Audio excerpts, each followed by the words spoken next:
King of the Mountain.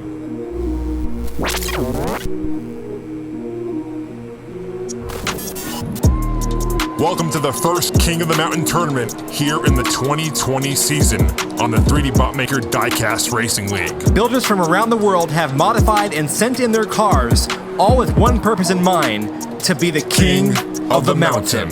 Let's go ahead and get right into it with our first two racers.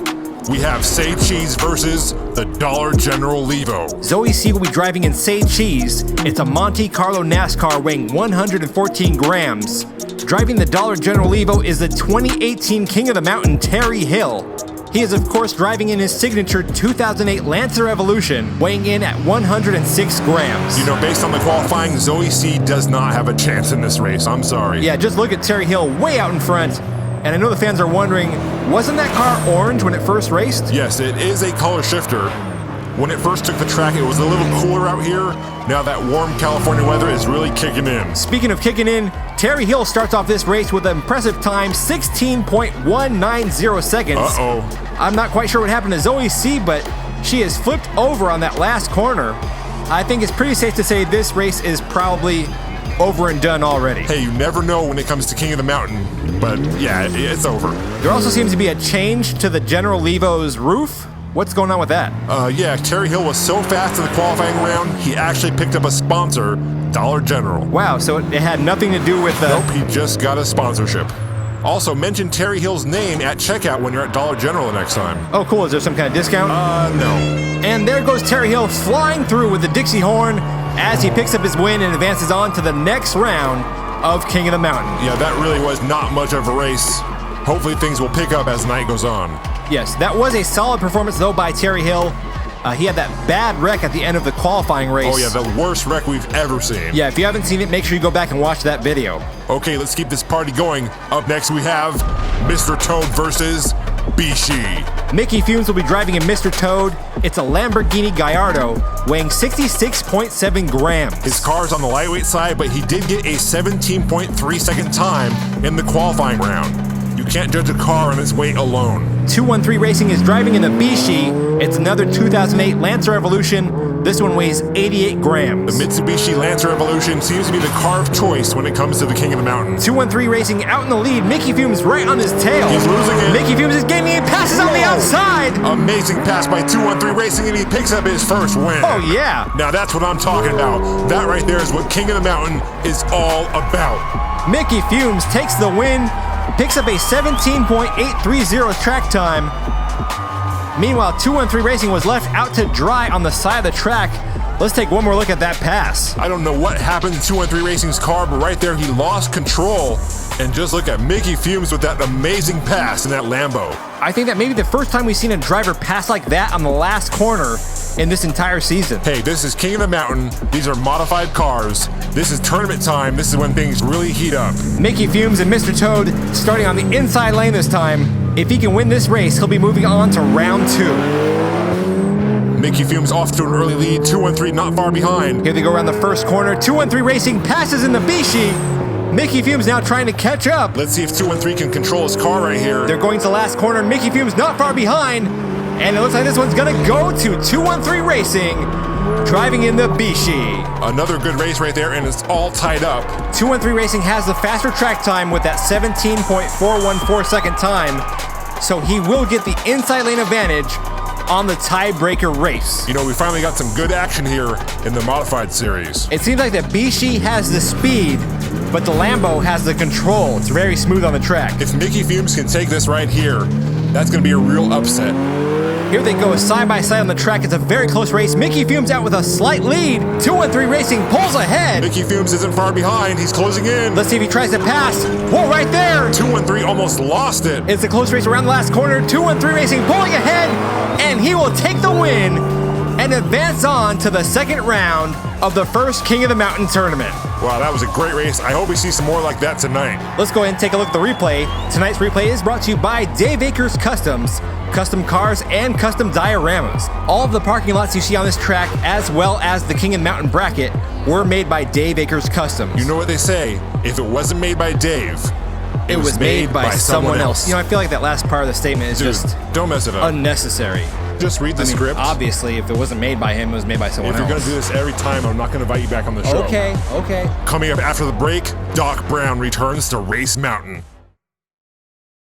Racing mighty Diecast. Diecast. Build them fast, make them last. We test and tune to bring that fire. And we ain't gonna quit till we expire. Welcome back to King of the Mountain Tournament 1, Round 1. Up next, we have 13 Triple E versus the Gigawatt. Mr. Mike driving for Panzone Customs is driving in 13 Triple E. It's a Hot Wheels shoebox weighing 77.4 grams. Driving in the Gigawatt is none other than Doc Brown. He's driving for Dave Akers Customs in the DeLorean Time Machine. I feel like he has an unfair advantage being that his car runs on, what is it, plutonium or something? I think it runs on electricity, but it needs a nuclear reaction to get that 1.21 gigawatts of power. Is he trying to time travel or just win the race? Right now he's doing neither. Ouch. Mr. Mike slams into the back of the DeLorean. The Doc is completely out of control out there on the track. And look at that, Mr. Mike pulls it across the finish line first. That's a slow-mo of a time, but a win is a win. I just feel like a time machine might be a little overcomplicated for a race like this. I mean, the Doc is certainly... crazy. What's the word I'm looking for? Mad scientist, out of his mind. Eccentric. Okay, but what happens if he actually hits 88 miles per hour and time travels? That would be awesome. Yeah, but would he win the race, lose the race? Is time traveling allowed? That's something to think about. I guess if he went forward in time, would his time be slower or faster? Exactly. These are the questions we need to think about before we allow a time machine to enter the competition. I mean, I guess if he went back in time and finished the race, he would have crossed the finish line first. I guess so. I'm not a physicist. Then there's a butterfly effect. Yeah, that's another thing. And that whole weird thing with Marty and his mom. Yeah, that was strange. How is that a plot in a movie? I don't know, but the Doc is doing much better this time as he goes around the last corner, and Doc Brown flies past the finish line and picks up a time of 16.922 seconds. And for the second time tonight, we have another tie. Both drivers have 1 point each. Doc Brown with a faster track time, so he will get the inside lane advantage on the third and final tiebreaker race. Let's see if the Doc can get that thing up to 88 miles per hour. Okay, so big question. If you could time travel, what would you do? I think I'd go forward and skip over 2020. I think a lot of people share in that sentiment. Doc Brown pulls ahead after that first corner. Mr. Mike not far behind in 13 Triple E. The Doc is all over the place. Let's see if he can hold on to it through the last corner. A tap to the sidewall, but he straightens it out, and Doc Brown will take the win for Dave Akers Customs in the Gigawatt. He didn't have quite enough speed to time travel, but he had enough speed to win. He's in town. You know, that's a catchy song. Why, thank you, 3D. You know, I'm working on my music career. Oh, really? Yeah, I'm looking to start a group, 2D and the Diecast Racerettes. Oh, wow, that's interesting. Last up tonight, we have Stylin versus Blizzard. It's a battle of the vans. Res Wheel driving in Stylin. It's a Honda Odyssey weighing 99.6 grams. McClyde is driving in Blizzard, a Ford Transit Supervan weighing 103.3 grams. Both these drivers set a very similar track time during the qualifying round, so this should be a good race. Right now, Res Wheels is out in the front in the Honda Odyssey. They're going around the first corner. He still has a lead. It's a very close race right now. McClyde only behind by maybe 2 or 3 car lengths right now. That gap's getting a lot bigger. He's still chasing him down as they go through the last corner. It's going to be close. And Res Wheels picks up his first win with a track time of 17.928 seconds. He had about a 3-car length lead over McClyde. We've got a couple local celebrities in attendance. I see Crazy James and Crazy Jimmy out there supporting the King of the Mountain. You know, it's nice to see the professional drivers coming out to support the street racers. Yeah, the Crazy Brothers are 2 great guys. Here we go, Res Wheels starting off on the inside lane this time. If he wins this race, he will be moving on to the second round of the tournament. It's a close race. They're side by side now. McClyde pulling ahead of Res Wheels. Here he goes to the midsection of the track. Watch out. Whoa! Oh, no! Oh, my. Oh, man. That right there is the worst wreck we've seen. Yeah, I don't even know what to say. I'm man. not sure if the worst wreck in King of the Mountain history, but definitely the worst wreck of this season. Oh, yeah, that's not good. McClyde Steve. falling down off the side of the mountain. Steve, is the EMT coming? It's just Tell them to move. This thing is serious. it's one of those solemn moments in racing where They can finish the tofu later. it really puts in perspective of how dangerous this sport is. Look at that right there. It looks like Res Wheels did make contact with McLeod's van, but that definitely was not his fault. Oh, good. They finally got out there. The emergency medical response team is out there. We've got the tow truck. Still no word on the condition of McLeod. The win does go to Res Wheels driving in stylin'.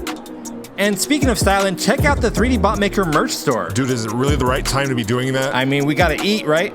That's a good point. Proceed. Support the channel and look good doing it at the 3D Bot Maker merch store. We do have King of the Mountain shirts. Hey, Steve. The new Crazy James shirt is now available. Tell the designer we need a rest in peace McLeod shirt. We've also got... ASAP. Let's take a look at the bracket for round one so far. We have Terry Hill, 213 Racing, Doc Brown, and Res Wheels all advancing on to round two. King of the Mountain. Home to the mountain. And soon, my friend, you'll see them again. The ones you left behind. The ones you left behind.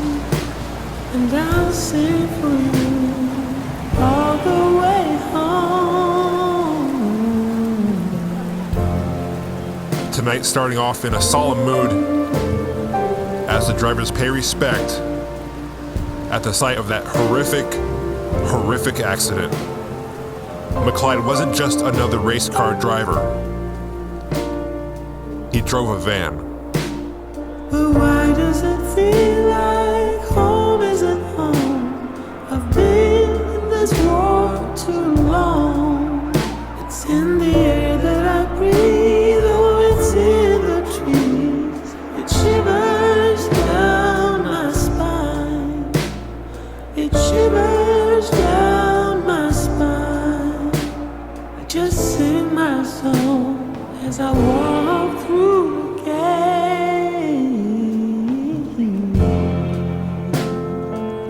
Race in peace, McLeod. Race in peace.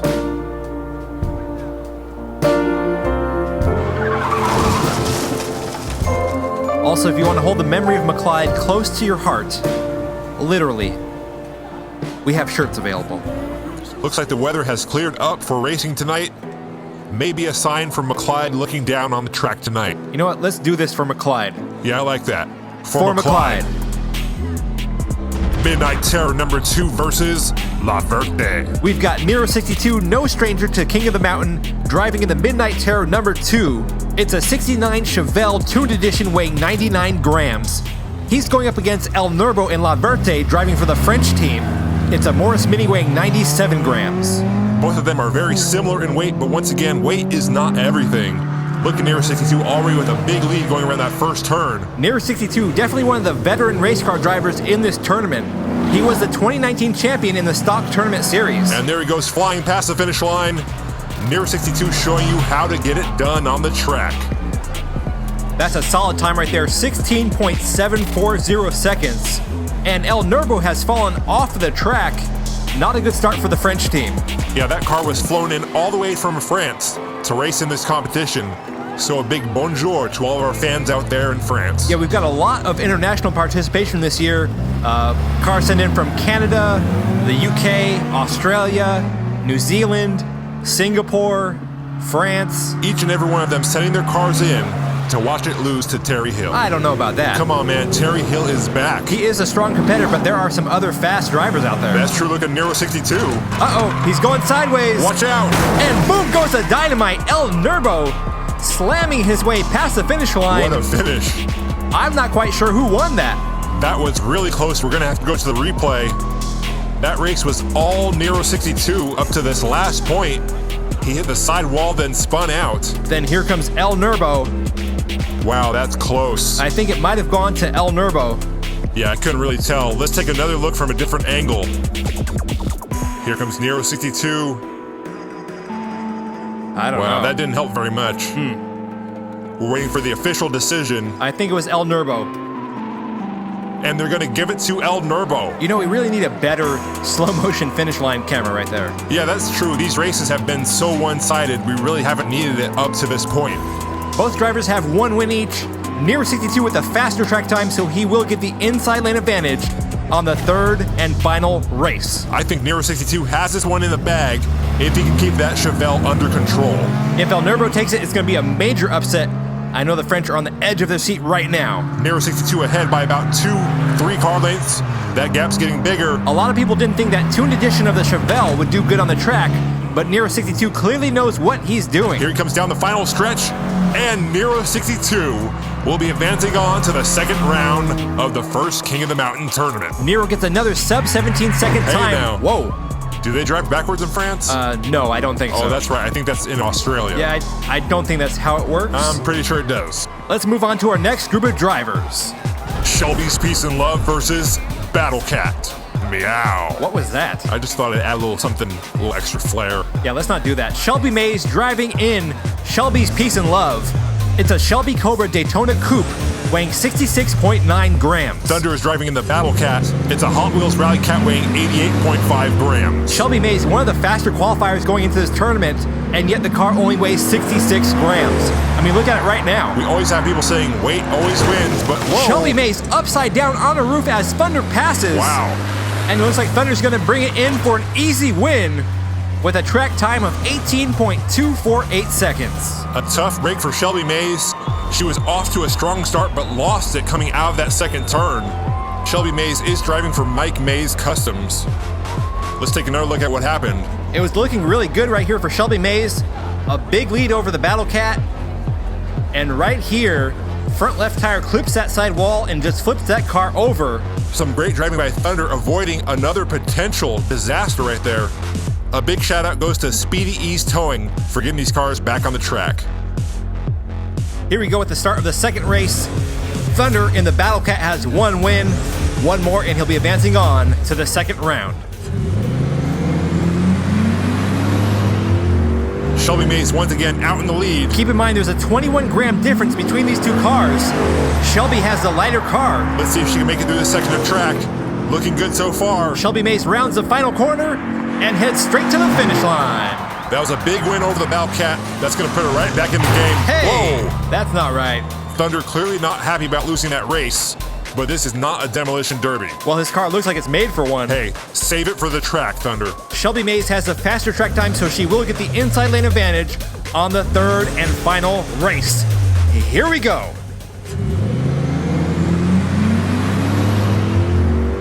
Shelby Mays once again out in the lead on the inside lane. Thunder not far behind. It's a pretty close race right here.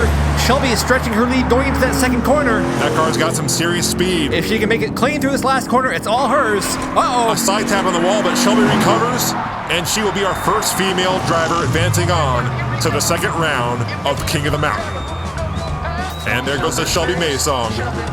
If you're tired of always finishing the race in last, call Shelby Mays. Shelby Mays, hey. That's another classic right there. Definitely. We're going to take a break, and when we come back, Bunta Fujiwara takes the track.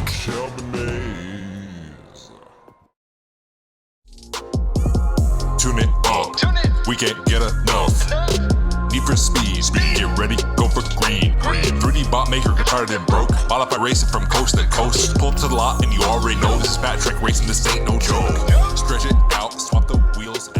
Welcome back. You're watching round one of the first King of the Mountain tournament. Here we go with our next group of drivers. Blue Flu versus Miss Red. The man, the myth, the legend, Bunta Fujiwara is driving in Blue Flu. It's a 98 Subaru Impreza, and for some reason he's driving for Team Puerto Rico Racing. Is Bunta Puerto Rican? Does Bunta Fujiwara sound Puerto Rican? That's true. I guess it sounds more French than anything else. Radio Flyer's driving in Miss Red. It's a Chevy SSR. Blue Flu is 90 grams. The SSR is 94 grams. It's a very close race. Radio Flyer with a slight lead coming out of that corner. Bunta Fujiwara trailing. That's not something we're used to seeing. And Radio Flyer will pick up his first win, getting a track time of 17.136 seconds. Not a great start for Bunta. The reputation of the Fujiwara Tofu Shop is on the line here. It would be really devastating to his legacy to lose in the first round of King of the Mountain. I see Takome up there at the start with his 86, cheering on his old man from the sideline. Radio Flyer has the inside lane advantage on this second race.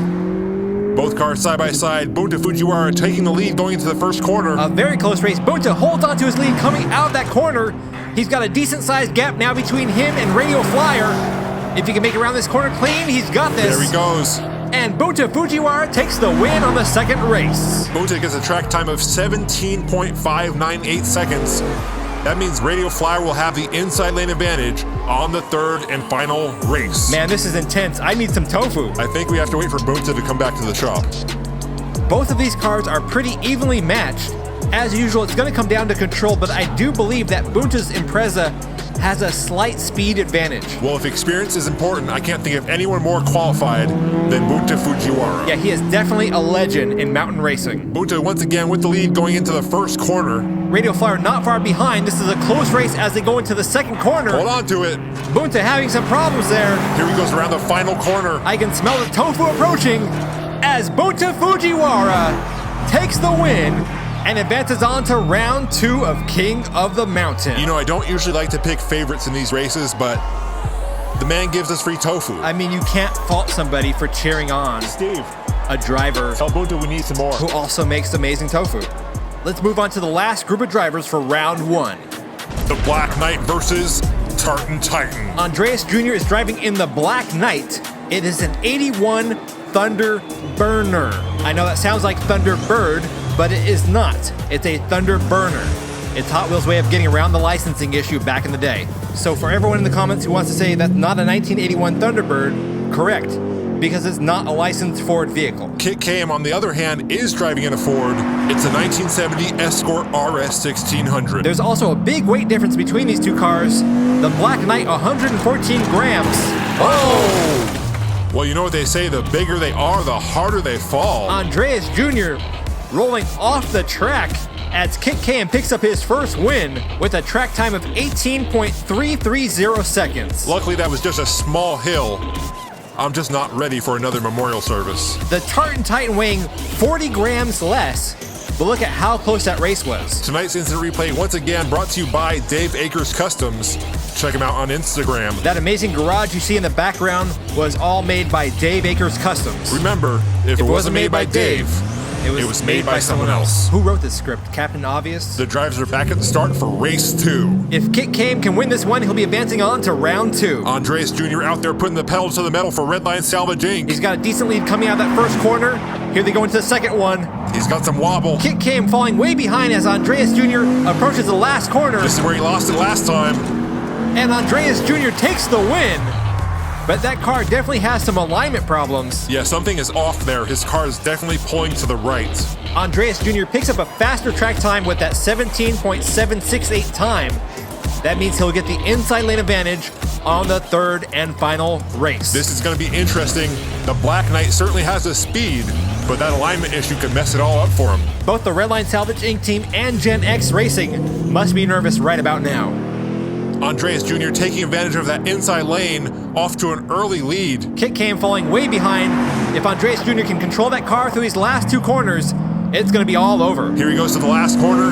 Can he make it out clean? There's a few side taps on the wall, and Andreas Jr. will be advancing on to round 2 of King of the Mountain, driving in the Black Knight. That was some great driving by Andreas. The sign of a great driver is being able to adapt to any issues your car may throw at you. Well, it looks like KotM was not able to adapt as he's flipped over on turn 2. We certainly had some great racing action tonight. I believe every race went all 3 rounds. Yes, and most importantly, everyone stayed safe. Here's a look at the round 2 bracket for King of the Mountain. On the left side, Terry Hill in the Dollar General will be taking on 213 Racing in the Bishi. Nero 62 in the Midnight Terror number 2 will be taking on Shelby Mays in Shelby's Peace and Love. Then on the right, we have Doc Brown in the Gigawatt taking on Rez Wheels in Stylin. And finally, Bunta Fujiwara in the Blue Flu versus Andreas Jr. in the Black Knight. Welcome back to the 3D Bot Maker Diecast Racing League, King of the Mountain. It's time to get started with round 2 of Tournament 1. 8 drivers will take the track tonight to see who will move on to the semi-final round. Up first is the Dollar General Levo versus Bishi. It's a battle of the 2008 Lancer Evolutions. We've got Terry Hill in the Dollar General Levo driving for James Clement Customs, and 213 Racing driving in the Bishi. The Dollar General Levo weighing 106 grams, the Bishi 88 grams. Terry Hill is the 2018 King of the Mountain. Also, James Clement Customs has won both seasons of King of the Mountain 2018 and 2019, And it looks like their team is trying to do it again here in 2020. James Clement Customs certainly a force to be reckoned with, as Terry Hill picks up his first win. Whoa, it looks like Ouch. 213 Racing got sideswiped at the end there by Terry Hill. Terry Hill picks up a time of 16.110 seconds. Here's a replay of that crash. Boom. Looks like he hit the back fender of 213 Racing's car. Here's another look. That intersection is a dangerous place. 213 Racing actually had the right of way there, so Terry Hill is technically at fault. I think we should leave that up to the insurance companies. Well, they've got video evidence now. Don't be a snitch, 3D. How is that snitching? It's a public video. Remember, the first rule of the racing league is there is no racing league. That doesn't make any sense. Terry Hill in the lead once again as he goes into the second corner. Looks like we lost Bishi up there at that corner. Terry Hill's all by himself. And Terry Hill picks up his second win and will advance on to the semifinal round of the first tournament in King of the Mountain. A tough break for 213 Racing. He doesn't win any races tonight. But I mean, did he ever really have a chance? No, he did not have a chance. Terry Hill and James Clement Customs once again dominating in King of the Mountain as they move on to the semifinal round. Let's go to our next two drivers. Midnight Terror number 2 versus Shelby's Peace and Love. We've got Nero 62 in the Midnight Terror number 2. It's a tuned version of the 69 Chevelle. Shelby Mays, driving for Mike Mays Customs, is driving in Shelby's Peace and Love. It's a Shelby Cobra Daytona Coupe. The Midnight Terror weighing 99 grams, Shelby's Peace and Love weighing about 67 grams. Shelby's Peace and Love with a slight lead going into the first corner. It's a tight race right here. Shelby pulling ahead. Nero's not far behind. Whoa, both drivers lose control at the same time. Shelby's got this one if she can keep it straight. And the first race goes to Shelby Mays. Shelby Mays picking up a track time of 17.926 seconds. That was a strong victory right there. One more win, and she'll be on her way to the semi-final round. Shelby Mays has one of the fastest cars in the pre-qualifying round. Her original solo track time was under 16 seconds. If you want to see the results from the pre-qualifying round, check out 3dbotmaker.com. Shelby Mays out in lead again as she goes around turn 1. She's definitely got a bigger gap here with that inside lane advantage. Here they go around turn 2. Nero's closing in, and he Whoa. passes! A clean pass by Nero. And Nero 62 will tie it up and take us into a third tiebreaker race. Wow, that pass was something else, 3D. That was incredible. Quite possibly one of the cleanest passes we've seen all year long. Let's take one more look at it. Shelby had a big lead coming out of the single lanes, but look at Nero 62 accelerating on the midsection of track. He picks up a track time of 16.620 seconds, so he will get the advantage on the third and final race. Here we go. It all comes down to this. The next driver to win will move on to the semifinal round. Shelby Mays' Cobra seems to be faster on this top section of track. Right now they're neck and neck going around this first corner. This one is really close. Nero with a slight lead. Shelby pulls ahead in front of Nero. Nero's pushing from the inside. Whoa! Shelby Mays is out. Nero pushes his way through going in reverse. He just needs to go a little bit further. And Nero 62 will be advancing on to the semifinal round of the King of the Mountain tournament. What a race, 3D. That was a real nail-biter. Tough break for Shelby Mays and Mike Mays Customs. Yeah, it looked like that race was gonna go to Shelby Mays. Look right here. Shelby Mays cuts off Nero, but then right here, they're side by side on that corner. Shelby moves to the inside lane, hits the wall, and flips over. A shout out to Nero 62 for navigating his car down the track in reverse. Yeah, we used to see that all the time, but it's much more rare now on the new track. Don't go anywhere. We still have 2 more races coming up after the break on King of the Mountain.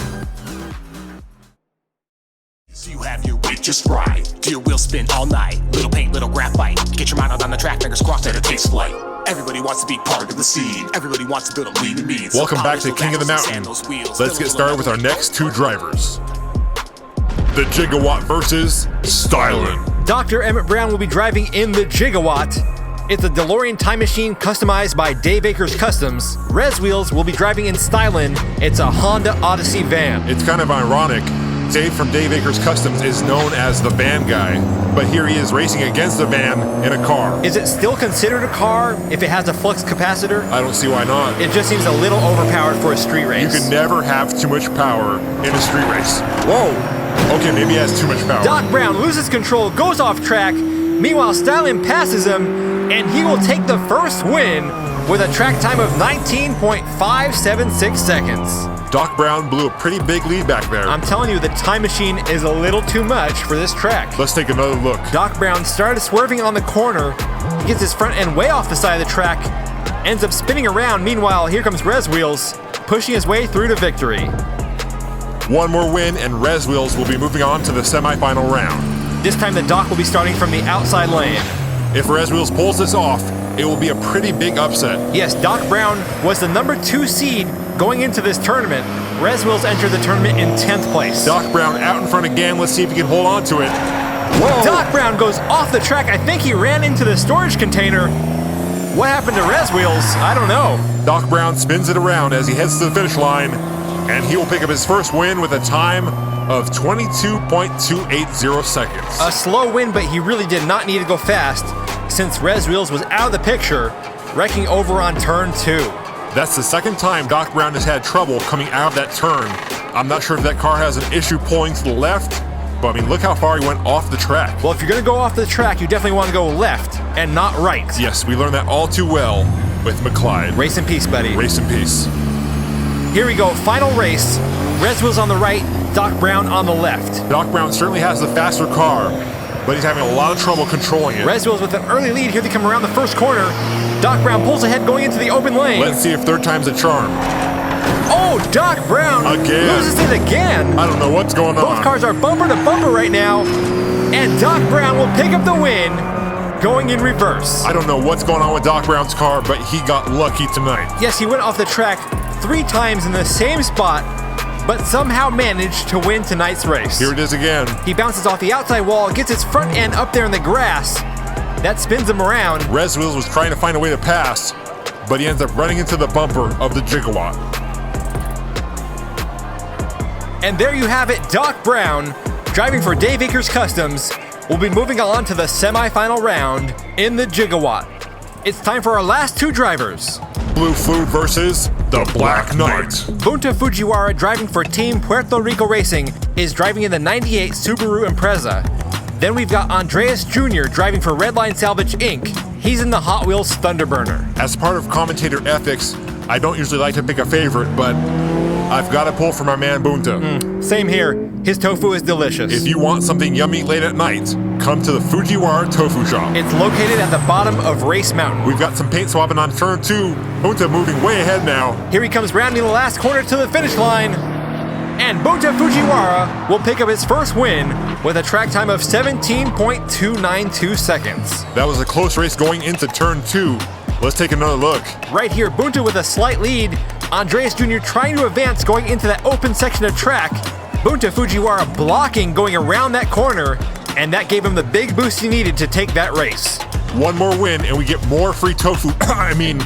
Bunta advances on to the semifinal round. Also, we should mention once again, all of these cars you see here in King of the Mountain are modified cars sent to us from people from around the world. That's right, this is a real competition with real racing. Andreas Jr. with the lead coming out of the first corner. Bunta pulls ahead. Come on, free tofu. He slams into the side wall. Andreas Jr. chasing him down. It's a close race into the final stretch. We got it. He's got it. And Bunta Fujiwara will be the last driver to advance on to the semifinal round in the first tournament of King of the Mountain. Another outstanding race. My boy Bunta did it again. Here's a look at the replay. He almost pulled a Doc Brown right here, but was able to recover. Andreas Jr. right on his tail, bumping into his back end. But once Bunta Fujiwara has his eyes set on the finish line, it's all over. Takumi once again out there in support of his father with his iconic 8.6. And here's a look at your semifinal drivers. Terry Hill, driving in the Dollar General Evo, will be going up against Nero 62 in the Midnight Terror number 2. And on the right side we have Bunta Fujiwara in the Blue Flu going up against Doc Brown in the Gigawatt. I have a feeling we're going to see some great racing in the semifinal round. Me too, so make sure you keep it tuned right here.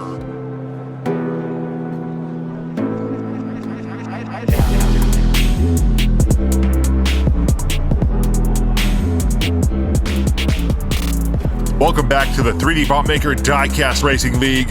You're watching King of the Mountain. It's time for the Tournament 1 Finals. The top 4 drivers will be racing head-to-head, with the top 2 facing off in a title match here tonight. That's right, we'll be crowning the first King of the Mountain of this season tonight. Let's take a look at our first matchup. Dollar General Evo versus Midnight Terror number 2. We've got the 2018 champion Terry Hill driving for James Clement Customs in his signature 2008 Lancer Evolution, going up against the 2019 Racing League champion driver Nero 62. He's in the 69 Chevelle Tuned Edition. With 2 champion drivers on the track, this should be a good one. Terry Hill already off to an early lead as he goes through the first corner. Nero 62 trailing by a few car lengths. Right now, Terry Hill looks unstoppable on the track. He has not messed up one time. Yes, he has been very consistent, and Terry Hill picks up his first win with a time of 16.404 seconds. One more win, and Terry Hill moves on to the first King of the Mountain title match. Nero 62 is going to have to step it up if he wants to stay alive in this tournament. He will be starting on the inside lane, so we'll see if he can use that to his advantage. Nero's got the odds stacked against him because he's going up against the Chuck Norris of Diecast Racing. Wow, do people actually call him that? Dude, it's Terry Hill. Okay. Rumor has it he was a Stig on Top Gear for 2 seasons, but they got rid of him because he went too fast. We may need to fact check that information, but one thing is for sure, Terry Hill will be moving on to the title match. Terry Hill plus James Clement Customs has proven to be an unstoppable combination. A tough break for Nero 62. He built a fast car, but unfortunately it was not fast enough to beat the Dollar General Levo. That was probably one of the closest races we've seen Terry Hill in. But right there you see Nero 62 driving off the side of the track. Luckily he didn't wreck that beautiful car and he's okay. And there he is, the man, the myth, the legend, Terry Hill. We'll be seeing him again later tonight. Up next we have the Gigawatt versus Blue Flu. Doc Brown will of course be driving in the Gigawatt.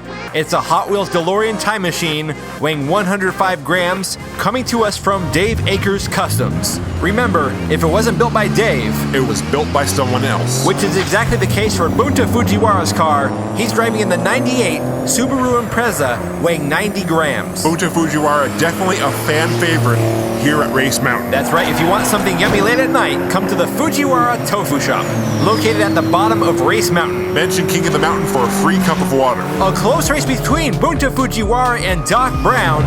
Bunta will pick up the first win with a track time of 17.446 seconds. A great start for Bunta, one more win, and he advances on to the title match. He had a little trouble going into the open section of track. You can see right there Doc Brown tapping the back end of that Impreza. But once again, we see Bunta Fujiwara's experience on the mountain paying off. All I know is I got free tofu riding on this race, so go Bunta. Bunta Fujiwara starting off on the inside lane. He's in the lead as they go into the first corner. Doc Brown on the outside.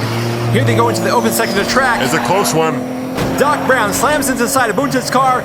Bunta with a big lead now. Come on, free tofu. Bring it on home to daddy. Whoa! What? Doc Brown at the last second appears to have passed up Bunta Fujiwara at the finish line. That was so close. How did that happen? If I had to guess, it's that flux capacitor. Maybe he traveled back to the future or something? It just seemed like he came out of nowhere to take that win. I'm so conflicted here. As much as I like Doc Brown, and he's definitely got my vote for 2020. Doc Brown for president. Bunta said if he wins King of the Mountain, I'll get free tofu for the rest of the season.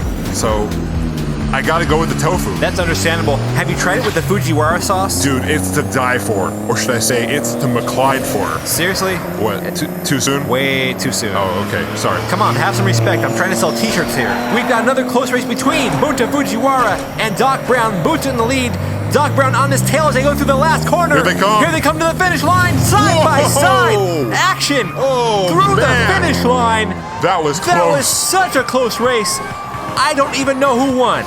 I've got free tofu hanging in the balance here, 3D. The suspense is killing me. Once again, Doc Brown with that catch-up speed right at the finish line. There it is. Oh, it's so close. Oh, I can't tell. Let's look at the finish cam. Yes. And Bunta Fujiwara takes the win. The dream is still alive, baby. By about the space of a fender. The dream's alive. That's got to be one of the best races we've had in King of the Mountain this season. Dude, that was intense. I'm hungry now. I gotta grab something to eat. We're gonna take a break. We'll be right back.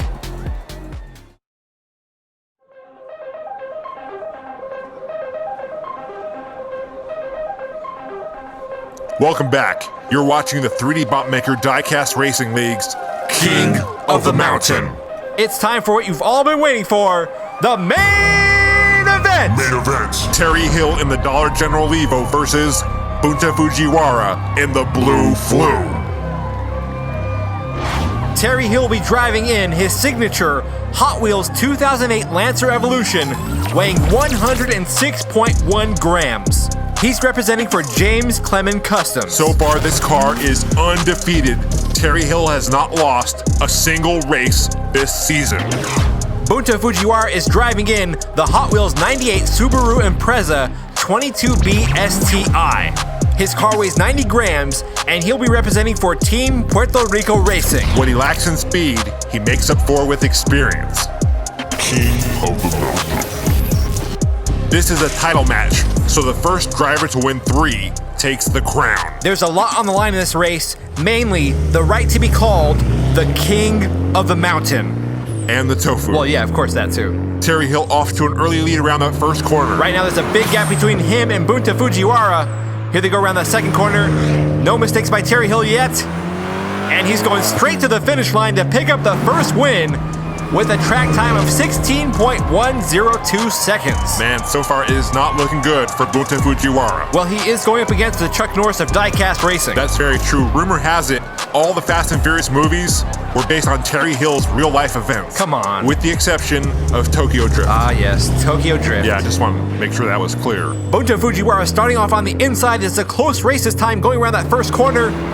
They're side by side going into the open track. Terry Hill pulls ahead. This might be the closest race we've seen Terry Hill in. Bunta not far behind as they go into the last corner. Come on, Tofu. A much closer race, but not close enough to stop Terry Hill as he picks up his second win and is 1 win away from the title, King of the Mountain. Oh man, it's going to take a miracle for Bunta Fujiwara to come back from this. Yeah, definitely. Terry Hill just does not make mistakes on the track.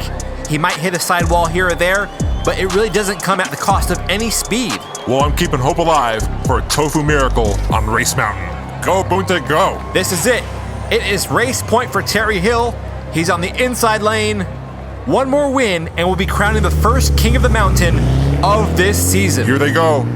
Terry Hill off to an early lead as expected. He's on that inside lane. Bunta Fujiwara not far behind. You can do this, Bunta. Here they go around turn 2. Terry Hill handles it perfectly. Going to the last corner. It's over. Perfect execution again. And we have a winner. Why? Your first King of the Mountain of the 2020 season. Oh, Tofu. Terry Hill.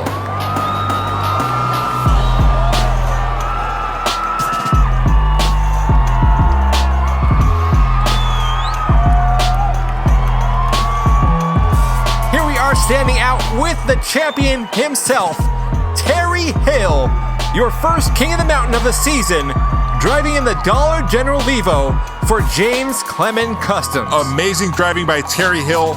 Not only is he the King of the Mountain, he is undefeated on this track. A great job by James Clement Customs in building this car. James Clement Customs and Terry Hill together certainly seem to be a winning combination. A great start to the season, but it's not over yet. There's a lot of contenders looking to take that crown away from Terry Hill.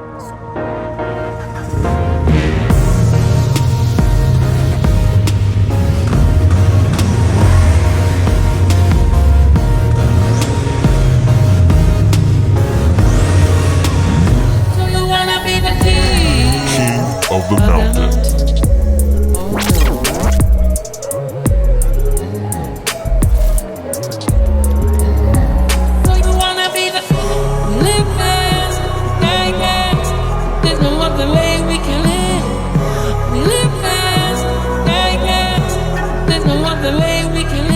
It's the moment you've all been waiting for, the second tournament in King of the Mountain. 16 drivers will be battling it out for a title match against the current King of the Mountain, Terry Hill, in the General Evo. Up first in the VW Golf is the FGC family in Kong. Then in the BMW M1, we have Garbanzo McElroy driving in Dynamo. In the Lancer Revolution, we have Bobby Paget driving in Spider King. And in the Holden Commodore, we have Valerio Strackenrouge driving in, holding on. The top 2 drivers in tonight's race will advance on to the next round. We've got the FGC family starting off on the front right and Garbanzo McElroy on the left. The FGC family, the top seed in this tournament.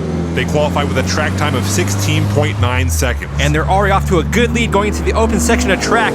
McElroy and Paget battling for second, and FGC family gets turned around. Garbanzo McElroy takes the lead. And the first win will go to Garbanzo McElroy driving in Dynamo. Once again, we're seeing the power of the bean at work. A good track time there too. They got a 17.1. Not looking too good for Valerio Strackenrouge.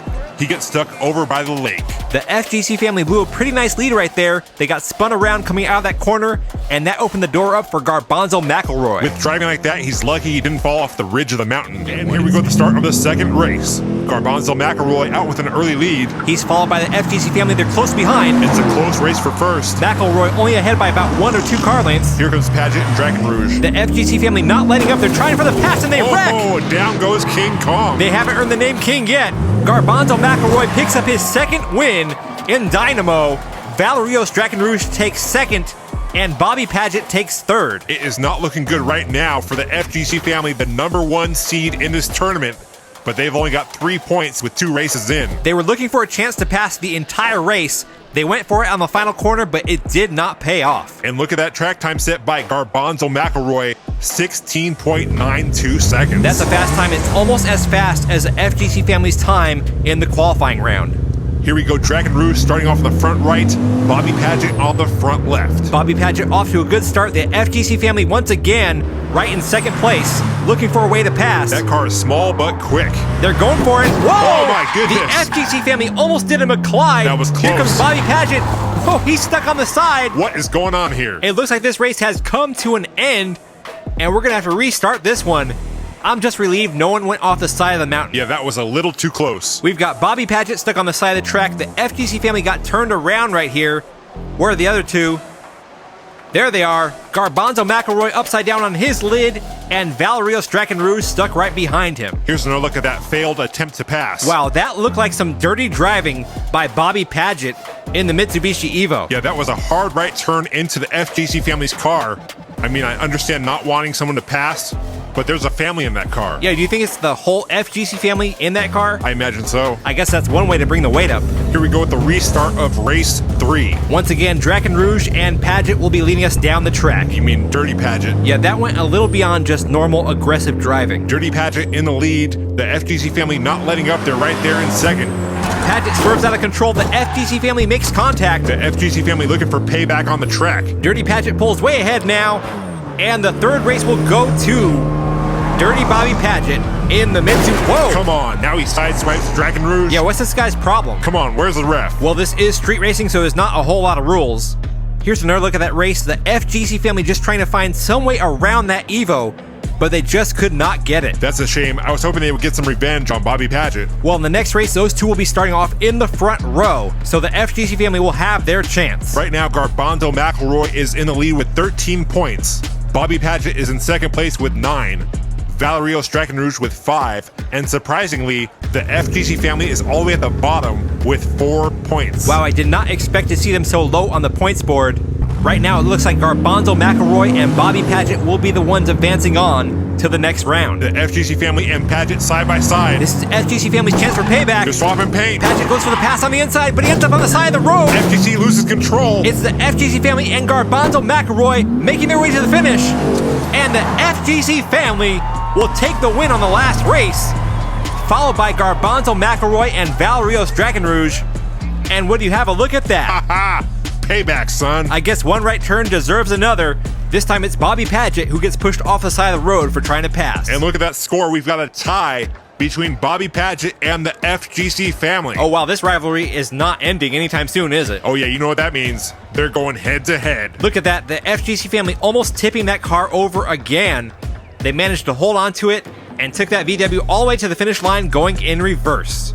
And here we go with our first versus match of the tournament. Bobby Paget and the Spider King versus the FGC family in Kong. They'll be competing in 2 races. The winner will join Garbanzo McElroy in the next round of the tournament. I'm usually not biased in these races. Are you sure about that? But I want to see the FGC family smoke that Evo. Yeah, I'm with you on that. Go FGC family. FGC out in the lead. That lead's getting bigger. They just need to try not oversteering around this corner. Come on. Uh-oh, they're having some trouble, but they recover. They're almost here. Bring it on home. Bobby Paget getting left in the dust as the FGC family picks up the first win. Hey, who's that way in the distance? Looks like it might be the Spider King. King? No. That car is no king. That's one win for the FGC family. If they can win this next race, they will be advancing on to the next round with Garbanzo McElroy. Bobby Paget starting off on the inside lane this time. The FGC family certainly has the speed. If they can just control it around that second turn, they got this one. Bobby Paget with the jump off the start. He's in the lead. FGC family not far behind. Here they go around that first turn. They're gaining. Now they're door to door, and the FGC family goes for the pass. We got some rubbing and racing going on. FGC family takes the lead. They're going to the final corner. Come on. They exit straight. There we go. And the FGC family will be joining Garbanzo McElroy in the next round of King of the Mountain Tournament 2. All I gotta say is what goes around comes around. You want to push people around on the track, expect to get pushed back. Yeah, their car may be small, but the FGC family does not play on the track. Look at this exchange between Bobby Paget and the FGC family. Beautiful. They blocked Bobby Paget going into that corner, and from there on it was all downhill. Literally. Nothing like the sweet taste of revenge. And there's your first two drivers advancing on to the second round in King of the Mountain Tournament number 2. Garbanzo McElroy in the Dynamo and the FGC family in Kong. They're both one step closer to the king.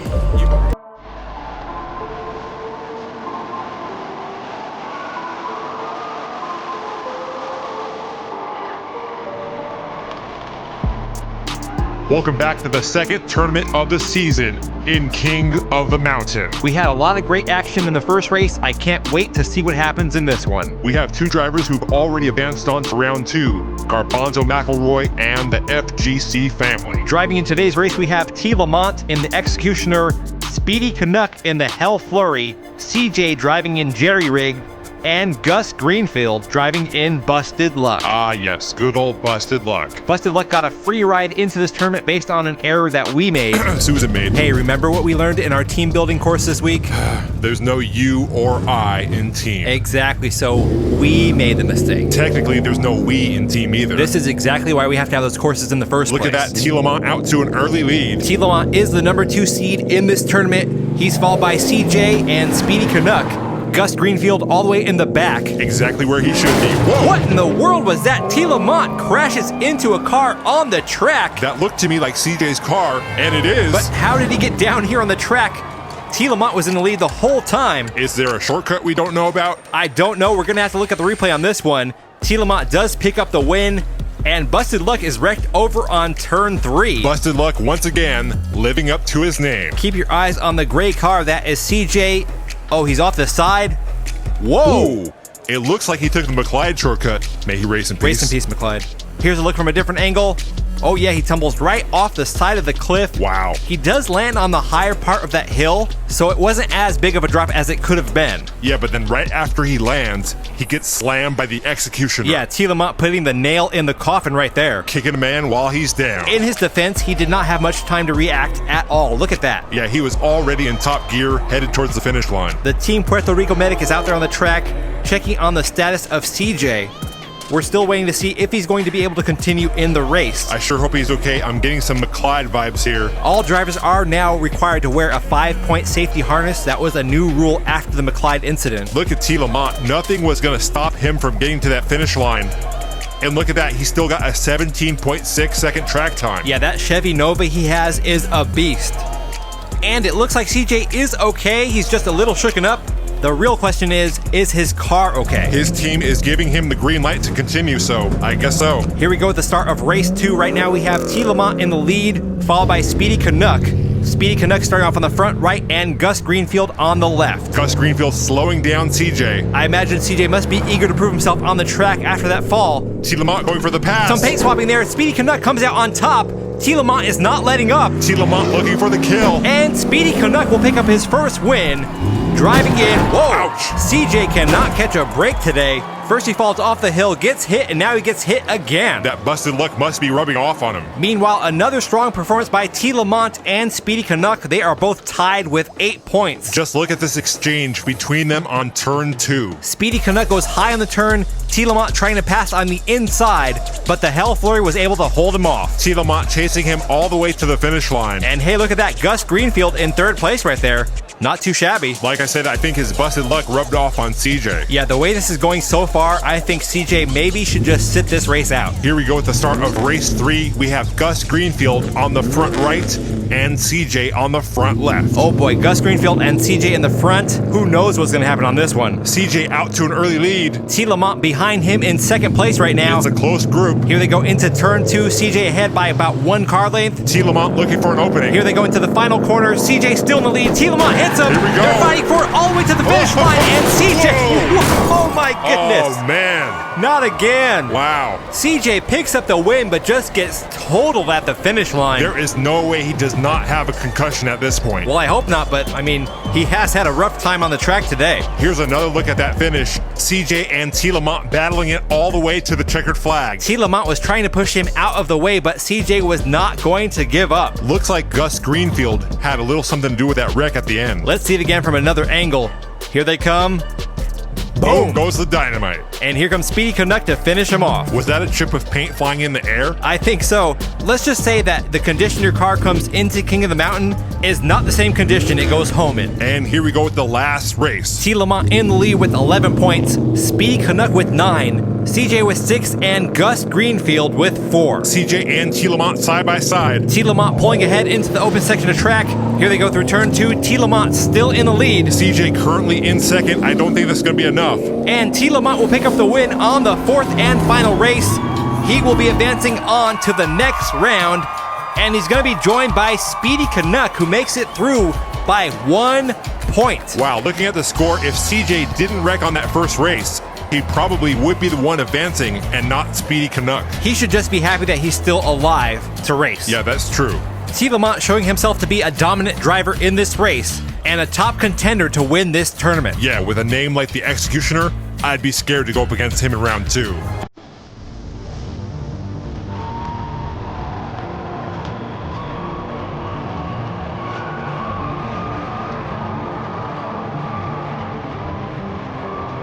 Welcome back to King of the Mountain Tournament number 2. We've got some strange things happening here at Race Mountain tonight. That can mean only one thing: the return of the Stranger Racer. Here's a look at the tournament bracket so far.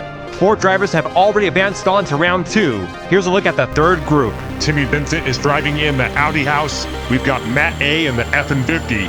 That van guy is driving in the Limelight. And then possibly our scariest car in tonight's race, the Retro Rebel driving in the Stranger Racer. Is it really that scary of a car? If I remember correctly, it was pretty slow in the qualifying race. Hey, they made a Stranger Things reference with that car.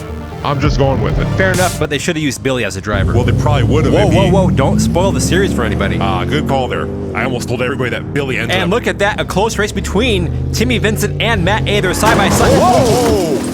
Looks like Matt A just went to the upside down. Timmy Vincent and the Retro Rebel still in it. Here they come around the final corner. Retro Rebel looks like he got stuck. And the first race will go to Timmy Vincent in the Audi House, followed by that van guy in the Limelight. I'm telling you, man, strange things happen when the Stranger Racer is on the track. Yeah, we've never seen a vehicle wreck where Matt A just wrecked. Look at that, he almost took out a tree. I guess he was actually lucky to wreck there, than on the other section of track where, well, we all know what happened. Race in peace, McClyde. Let's take another look at that wreck. Whoa, look at how many times that truck flipped over. Let's count it. 1, 2, and 3. You know, I'm surprised to see him go off the track like that. That truck is low to the ground, has a nice wide stance. Well, I guess it goes to show you don't get in the way of the Audi House. Here we go at the start of race 2. We have Matt A starting on the front right and the Retro Rebel on the front left. Matt A off to an early lead. He's trying to make up for that DNF. Timmy Vincent right on his tail. Matt A widening the gap as he goes to the open section of track. He's around turn 2. Clean around 2, that lead's getting a lot bigger. Oh yeah, that's the F-50 we saw in the qualifying round right there. Matt A smokes the competition and gets a sub 17-second track time. 16.764 seconds. That's very impressive. That's the kind of speed you're going to need if you want to take on the king of the mountain, Terry Hill. Oh yeah, that Terry Hill is one bad mother... Watch your mouth. I'm just talking about Terry. Matt A with a nice comeback right here. Those points are going to pick him back up on the board. He's in second place now. Timmy Vincent in first place with 8 points. Matt A has 5. That Van Guy in third with 4 points, and the Retro Rebel in fourth place with only 2 points. Those two will be starting off on the front row this time. That Van Guy on the front left, and the Retro Rebel on the front right. Also, keep in mind that it's the top 2 in points that will advance on to the next round. With 2 races left, there's still a chance for anybody to make it through. The Retro Rebel out in the lead. He's followed closely behind by Matt A in the F-50. He's slowing down. It's a tight race. Oh, Matt A goes over. What? Wait a minute.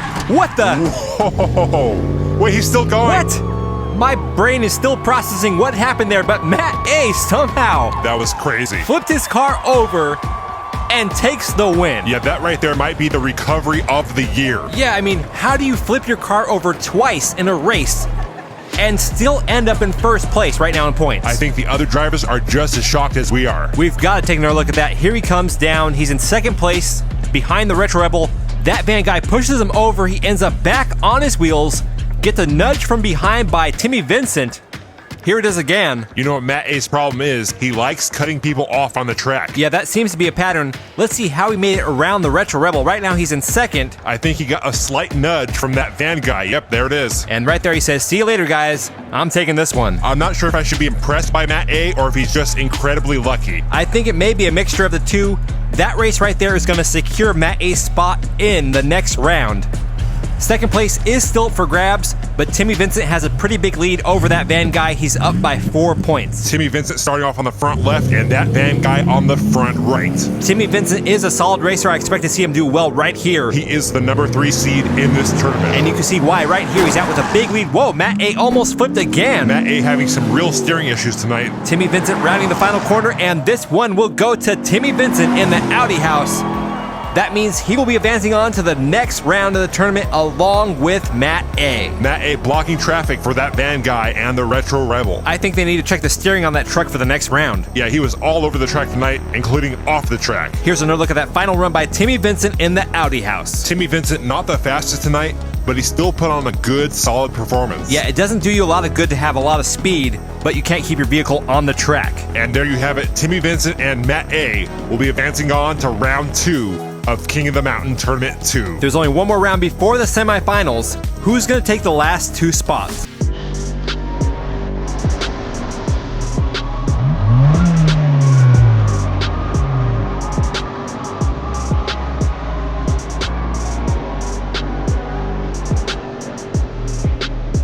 Welcome back to King of the Mountain Tournament number 2. It's time for the final group of round 1. We've got 4 drivers and 2 spots left in round 2 of the tournament.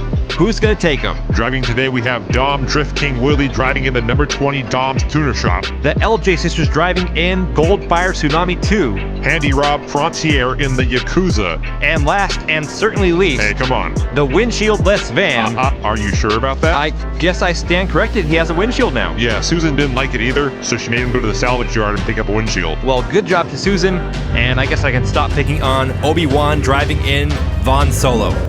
Is that an X-Wing on top of the van as well? Well, you said the van had no Star Wars references, so... Okay, but did Obi-Wan Kenobi or Han Solo ever fly in X-Wing? Come on, don't start that. It's a valid question. Dom Woodley out in the lead, followed by Handy Rob Frontier. The Millennium Falcon might have been a better choice. Dom holding on to the lead into the last corner. I give him a solid B for effort. And here they come to the finish line. It's going to be Dom Drift King Jr. picking up the first win, followed by Handy Rob Frontier, the LJ sisters, and in last place, Obi-Wan. Although I feel like Obi-Wan must have flown an X-Wing at some point. Bro, we're trying to race cars here. Sorry. Here we go with race 2. We have the LJ sisters on the front right and Obi-Wan on the front left. Let's see if that windshield helps Obi-Wan or hurts him. The LJ sisters off to an early lead, followed by Dom Drift King Jr. Woodley. Obi-Wan lagging behind. LJ sisters approaching the second turn. They are clean in and out. Dom Woodley having some trouble back there. LJ sisters rounding the final corner, and they will pick up their first win of the night with a track time of 17.602 seconds. Whoa. A little fender bender there between Handy Rob Frontier and the LJ sisters. And we're missing somebody down here at the finish line, and it is Obi-Wan. I'm sure he's glad he installed that windshield now. Yeah, definitely. Let's take a look at the replay and see what happened.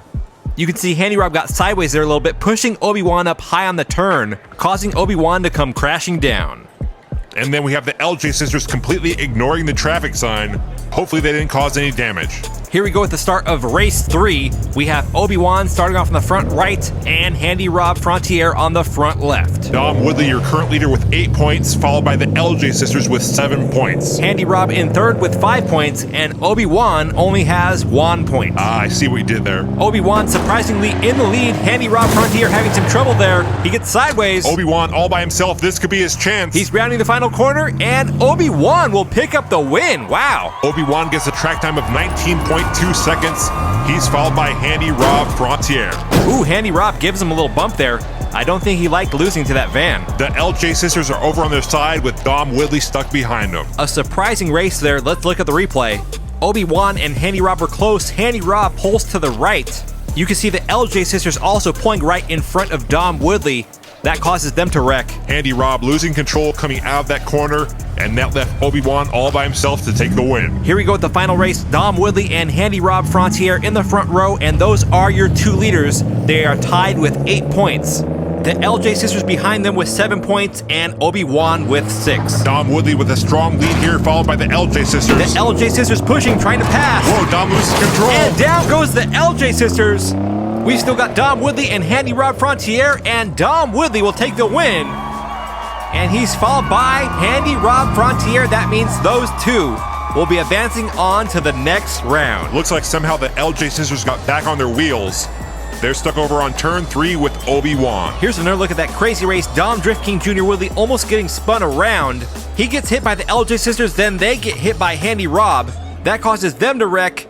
Oh, right there, it was Obi-Wan who helped them back up on their wheels. Wow, that was a big hit by Obi-Wan. Yeah, he spun their car around and flipped it back over. And there you have it. Dom Drift King Jr. Woodley and Handy Rob Frontier will be the last 2 drivers going to round 2 of the tournament.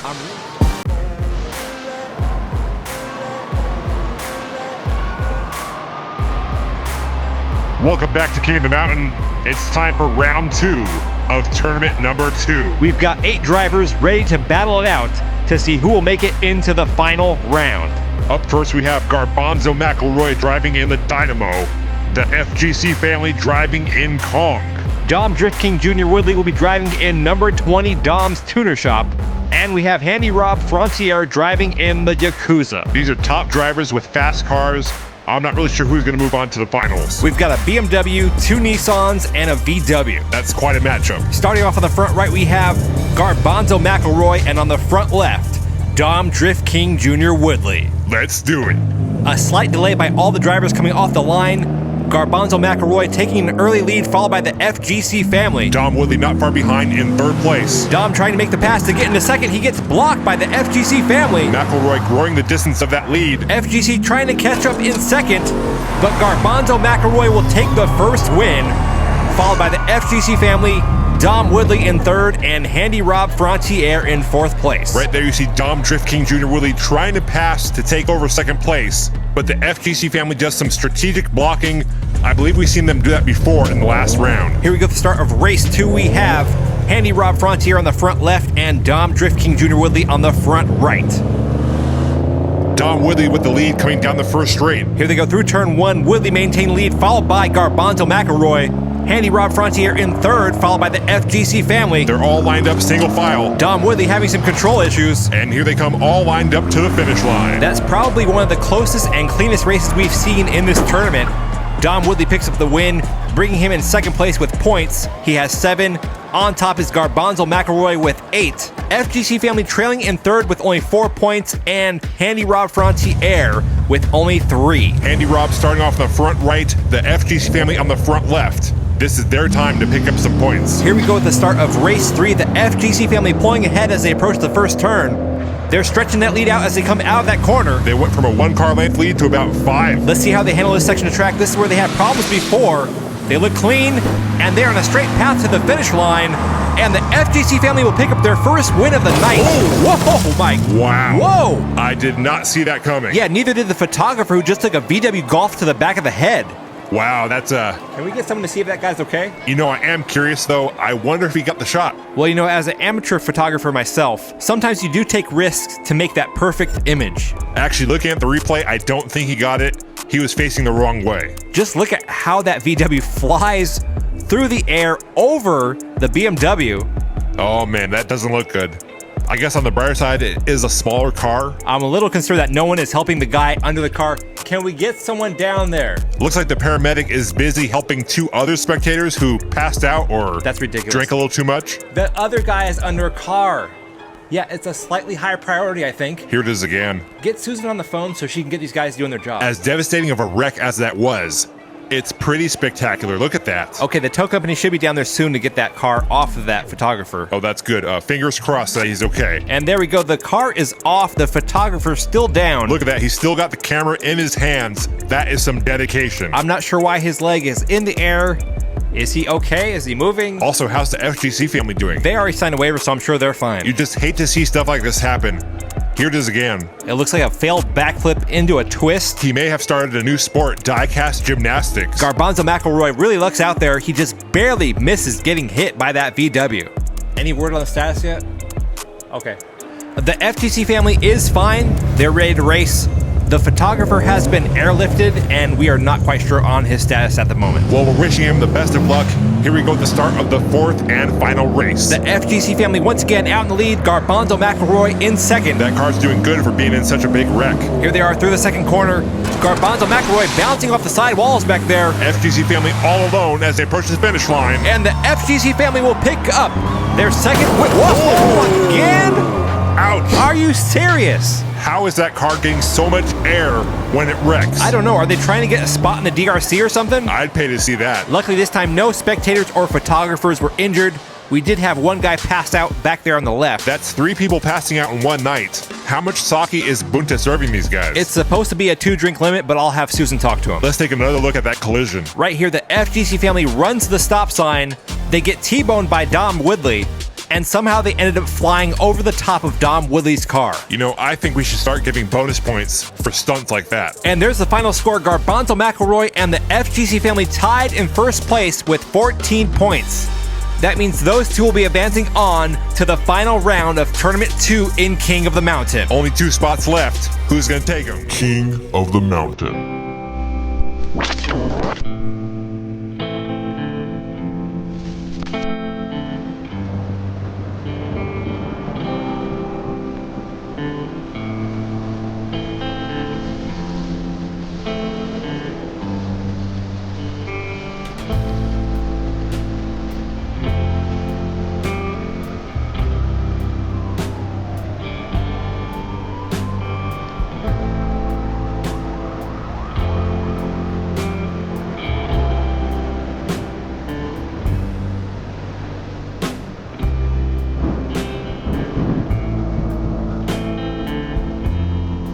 Welcome back to King of the Mountain. Tonight, we're starting off remembering our fallen photographer. He was more than a photographer. He's a man, and he has a name, and his name is Robert Paulson. His name is Robert Paulson.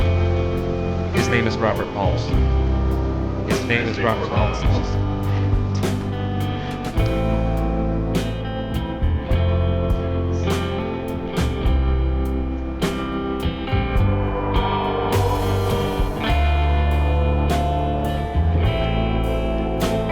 In lieu of flowers, Robert Paulson's family has asked everyone just to make a purchase from the 3D Bot Maker merch store.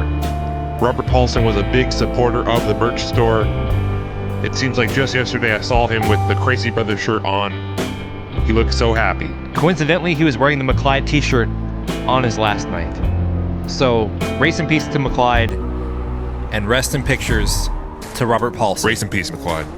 All right, let's get to it. We got the second group of round 2 in King of the Mountain tournament number 2. Up first with a fitting name for the night, we have the Executioner, driven by T. Lamont. I hope he doesn't take anyone out tonight. Next to the Executioner is the Hell Flurry, driven by Speedy Canuck. These cars sound deadly. Then we have the Audi House, driven by Timmy Vincent, and the FN50, driven by Matt A. Fingers crossed everyone drives safely tonight, but The Morticianer is offering a 2-for-1 special since we already have the hearse out on the track. Well, that is a pretty good deal. We've got T. Lamont starting off on the front right and Timmy Vincent on the left. It's a close race coming down the first straight. Here they go into turn 1. T. Lamont and Vincent side by side. Timmy Vincent pulls into the lead. Here they go around turn 2. T. Lamont stalking him in the Executioner. There's a tap on the rear as T. Lamont tries to find a way to pass. He bumps him again, but Timmy Vincent will hold on to it to take the first. Ooh, Speedy Canuck hits that curb and pops up after the finish line. I hope he's okay. We don't need another incident tonight. Hey, like I said, 2-for-1. Come on. Just in case. Our insurance agent is already stressed out enough. Wasn't there another park bench right there next to the Formoso fountain? Yeah, that's I hope no one was sitting there. Plus, that guy doesn't look too good either. Susan says the cut.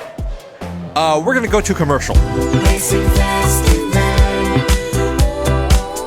driving off a mountain cliff, never race again.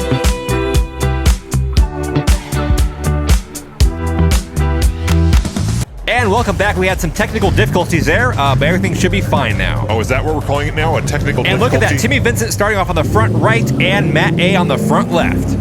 Another close race down the first straight. Some competitive racing here tonight. Timmy Vincent once again out in the lead. T. Lamont pulls into second. He's fighting for it. Matt A trying to push him out of the way, but T. Lamont holds on to second. Vincent approaching the final turn. Some nice handling there by Timmy Vincent. And Timmy Vincent will pick up his second win of the night. T. Lamont takes second place, followed by Matt A.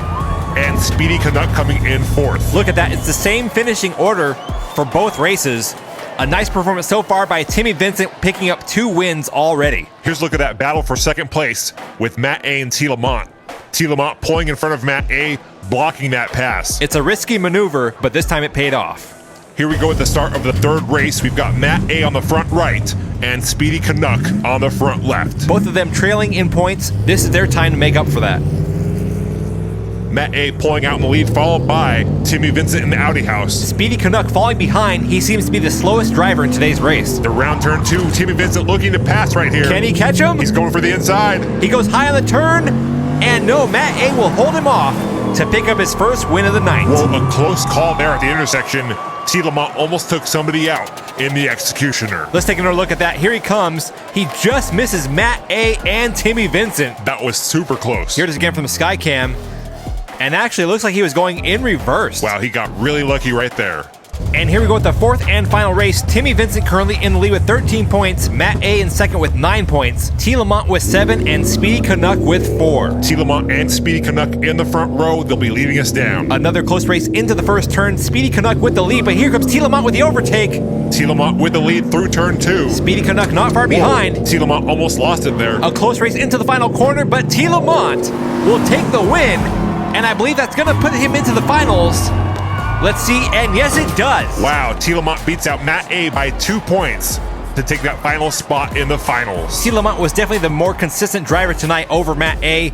He had 2 second-place finishes and 1 race. Matt A. did win a race, but then he came in 3rd place twice and last place once. That was some great competitive driving tonight, but I cannot wait to see the action in the finals. Our final 4 drivers are Garbanzo McElroy in the Dynamo, the FGC family driving in Kong, Timmy Vincent in the Audi house, and T. Lamont in the Executioner. Which driver will earn the title match against the king of the mountain, Terry Hill?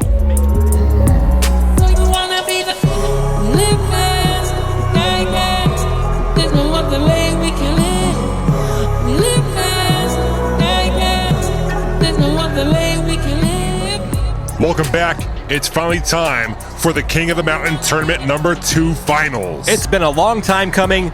Let's take a look at the finals format for tonight. The 4 finalists will compete in a 4-car race like usual. The top 2 drivers in points will race head-to-head in a best-of-3 matchup. The winner of that race will get a title shot against the King of the Mountain, Terry Hill, in a best-of-5 race. I am hyped. All of that is going down tonight. Let's take a look at our 4 finalists. Up first, we have Garbanzo McElroy in the Dynamo. That's a BMW M1. Next to him is Timmy Vincent in the Audi house. The Audi house is a 2017 Audi RS6 Avant. Then we have the FGC family driving in Kong. Kong is a Volkswagen Golf. And then last up is T. Lamont driving in the Executioner. The Executioner is a Chevy Nova. All of those are fast cars, great drivers. I'm not sure who's going to take this one. Well, we are about to find out right now. we have Garbanzo McElroy and Timmy Vincent starting off on the front row. Garbanzo in the silver BMW and Timmy Vincent in the blue Audi. Garbanzo McElroy takes an early lead, followed by the FGC family. Timmy Vincent lagging behind. The FGC family known for their aggressive driving. Let's see what they do right here. Garbanzo bouncing off the wall. Here comes the FGC family for the pass. Side by side into the final corner. Garbanzo McElroy pulls back into the lead, and he will pick up the first win of the night. What a way to start things off. That was an intense race, and we're just one race in. That right there is why I love King of the Mountain. You've got modified cars putting the pedal to the metal, pushing and shoving their way to the finish line. We should remind the viewers that this is a real competition. All these cars were custom built by people from around the country and around the world and sent in to compete. And there's a lot on the line tonight. King of the Mountain, arguably one of the most prestigious titles in diecast racing. And what do you mean I need to work on the rest of my wardrobe? I'm just stating the obvious. Look at us, we wear the exact same thing. Yeah, but I make this look good. Whatever, here we are at the start of race 2. We've got Timmy Vincent in the front right now. He's side to side with T. Lamont. Lamont looking for the pass. Timmy Vincent going for the block. And down goes the FGC family on turn 2. It's down to a 2-car race with Timmy Vincent in the lead, and Timmy Vincent, whoa, he will not take the win because T. Lamont just stole that one in the Executioner. Wow, we've got some hot racing on the track tonight. There's the FGC family upside down on turn 2. You know, they have a fast car, but the stability of that car has been an issue. That car has certainly seen its share of wrecks in this tournament. I'm just amazed that car is still able to roll after the beating it's taken. They don't build them like that anymore. Here's another look at that amazing last-minute pass by T. Lamont. Here he comes on the outside to take it right at the checkered flag. Superb racing by T. Lamont. He's starting off this race in the pole position. Let's see if he can put another win under his belt. The FGC family starting off on the front left. They are trailing in points. Let's see if they can make up for some lost ground right here. It's a close race down the first straight. T. Lamont and FGC side by side. FGC family pulling ahead. T. Lamont not far behind. Here they come around turn 2. The FGC family loses control and T. Lamont makes the pass. Garbanzo McElroy moves into second. And T. Lamont will pick up his second win of the night. I think he just secured his spot in the top 2 right there. Garbanzo McElroy currently in second place in points. He has 8.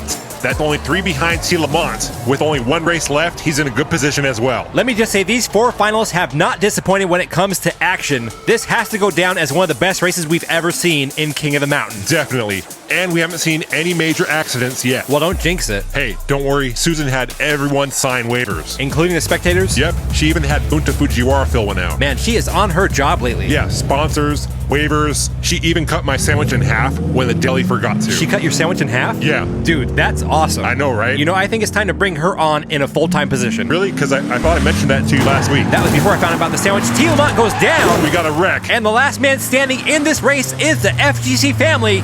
And they will pick up the win on the last race. I'm not sure what that means yet in points. I think that's going to put him through. We're waiting on it. And yes, it is. T. Lamont will be facing off against the FGC family. Oh man, a tough break for Garbanzo McElroy. He was in second place but got stuck behind that wreck. Sometimes that's just the way things go on the mountain. And the FGC family went from last place into second with just that one race. That car's like a coin toss. You never know if it's going to handle the corners well or not. Fortunately for them, they handled it well in that race.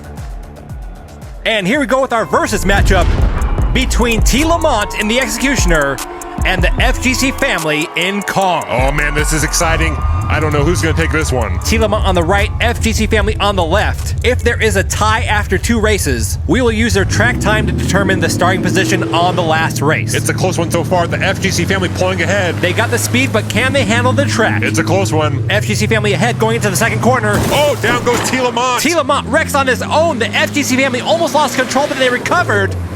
And the FGC family will pick up the first win. They get a track time of 18.3 seconds, not their fastest time. But what happened to T. Lamont? Man, they just choked under the pressure. Wow. There was no contact made between the 2 cars at all. Lamont pulled to the inside going around that corner and then just flipped over his center of gravity. He's got to be disappointed about that performance. He's done some great driving to get this far, and to think he might lose it all over a rookie mistake like that. This is his last chance right here. He's got to win this one or he is out. The FGC family with the inside lane advantage on this race. If they win this, they will move on to the title match. A delayed start there by the FGC family. Well, these are customs, and they decided to go with a screw and washer on the bottom to hold it together, which is affecting their clearance when they come off the start gate. But look at this. It doesn't. Whoa! And down goes both drivers. That is 2 wrecks in a row for T. Lamont. I'm telling you, man, the executioner is choking under the pressure. That's also the second wreck for the FGC family tonight. Like I said, that car is a total coin toss coming out of those corners, and this time it turned up tails. This is not the kind of racing I expected to see from the top 2 drivers in this tournament. Well, a lot is on the line, so either their nerves are getting to them, or they were doing some early, premature celebration in the garage before the race. You know, I keep trying to tell these guys, party after you get the win.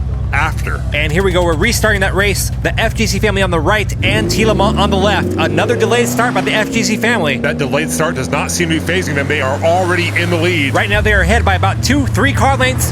4, 5, 6. T. Lamont trying to catch up. FGC family clean out of that corner. Here they come to the last one. T. Lamont not far behind. Another clean turn.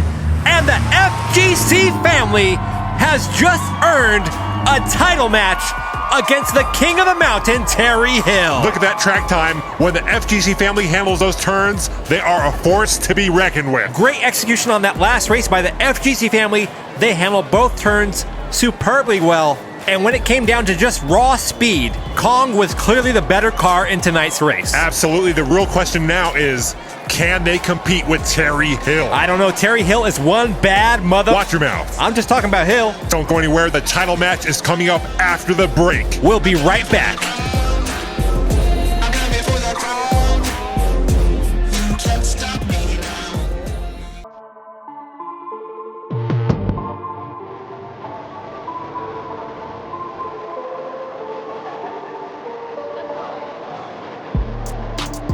Welcome back.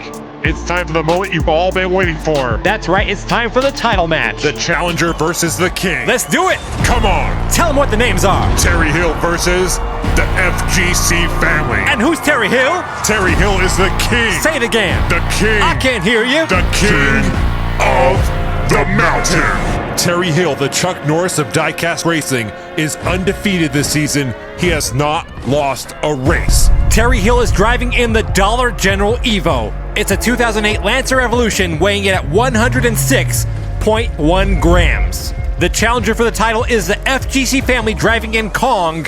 Kong is a Volkswagen Golf weighing 86.9 grams. This is a best-of-5 race. The first driver to win 3 takes the crown. The King of the Mountain title is on the line. Both drivers side by side going down the first straight. The FGC family keeping up so far. Here they come to the open track. FGC family pulls in front of Terry Hill. A block maneuver by the FGC family, and it worked. Wow, they completely shut down the General Evo, and it looks like the FGC family will pick up their first win in this title match. That was impressive. The FGC family just manhandled Terry Hill's car. We've seen that maneuver on the track before. It doesn't always work, but in this case, it paid off big time. Going into this race, I thought Terry Hill was just going to completely dominate like he did in Tournament 1. This may be the first time he's ever seen some real competition. Yeah, the FGC family just broke Terry Hill's undefeated record. He just lost his first race. Here we go with race 2. The FGC family up by 1. They will be starting off on the inside lane. Keep in mind, this is best of 5 races. The FGC family once again with a delay coming off the start. I think the lesson here is don't put large screws on the bottom of your car. Or if you do, make sure your car is super fast, because right now the FGC family has the lead. That delayed start has not seemed to hurt them at all. Both drivers clean around the corner. Terry Hill not far behind, but he cannot catch up to that VW Golf. And the FGC family is 1 win away from the title. I am completely surprised by this. I did not expect to see the king down by 2 races. I know I said Kong is a coin flip, but right now he is landing on heads when it counts. He's hitting all 7s, baby. Also, look at Terry Hill. He's not driving bad out there. Look how he handles this corner. He's driving well. He is just getting outmatched by the FGC family. Now, we have seen Terry Hill make comebacks before in the past. That is true. Terry Hill was the 2018 King of the Mountain. He also drove in a 2008 Lancer Evolution back then. Here we go. It's do or die for Terry Hill in the General Evo. Terry Hill starting off on the inside lane. FGC once again slow off the start. Terry Hill takes the early lead. That might be the advantage Terry needs to win this one. FGC family trying to catch up. They're getting close. We've got contact. FGC family right on the tail of that Evo. Whoa, they get loose. Oh, no. The FGC family went off the side of the track. Oh, man. Terry Hill takes the win. But what happened to the FGC family? That's not good. That is what we were hoping would not happen tonight, and there they are, upside down on top of the garage. I guess that broke their fall. It certainly made it less of a fall. And I think they broke something up there on top of the garage. Oh, there goes the solar panel. Susan. Hopefully everyone's okay. Susan, can you send them an invoice? We have seen worse. An invoice for the solar panel. I think that's the 4th or 5th time we've had an incident right there on the track. We'll give it to them when they flip the car back over. That's just part of racing on the mountain. The track crews and paramedics are out there helping the FGC family. We're hoping they're okay so they can pay for the damage that they've done to the solar panel. Seriously? And their general well-being as well. Let's take another look at what went wrong. Looks like they did a classic McClyde maneuver, right, left, and then right off the track. Race in peace, McClyde. Race in peace, McClyde. We're getting word that the FGC family is okay, and that they will be paying for the solar panel that they wrecked. Seriously, is the solar panel that important? Hey, that garage was made by Dave Akers Customs. Oh, well, in that case. And we all know if it wasn't made by Dave, it was made by someone else. And here we go with race 4. The FGC family has the advantage with 2 wins. Terry Hill with 1. FGC with the lead. If the FGC family can win this one, we will have a new king of the mountain. Terry Hill having problems. The FGC family's rounding the final corner.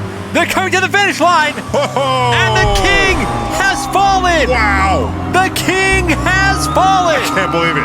All hail the new king of the mountain.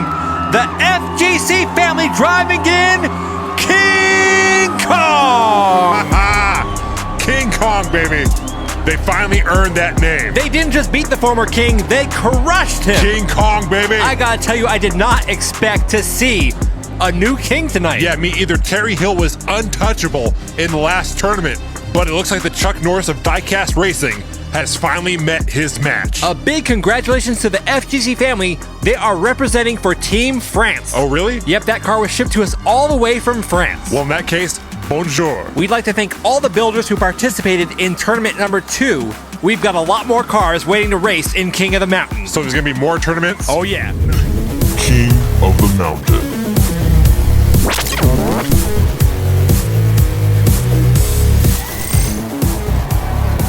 Welcome back to King of the Mountain. It's time to get started with tournament number 3. That's right, qualifying is over and it is time to get started with the real racing. There's a lot on the line here. There certainly is. The tournament winner will earn a title match against the current King of the Mountain, the FGC family driving in Kong. Hey, what's that? As promised, we've added the guardrail to the McClyde Straight. Race in peace, McClyde. So that hopefully we won't have to say race in peace to anyone else. Maybe that will encourage the drivers to go a little faster. Hey, the more speed, the better. Let's take a look at our first group of drivers. All 4 of them were victorious in the qualifying round. Up first, we have our fastest driver, Luke H., driving in the Fatty. Oh yeah, that's a fast one. The Fatty is a Cadillac V16 concept car. Then we have CZ driving in Roadie Rash. The Roadie Rash is a 2008 Mitsubishi Lancer Evolution. Then we have Sergio driving in Captivante Uno. The Captivante Uno is a Synchro. What's a Synchro? It's the model of that car. And last up, we have King Silverback driving in Oh Really. Oh, really? Yeah, really. The Oh, really is a Buick Grand National. Here we go. This is the moment I've been waiting for.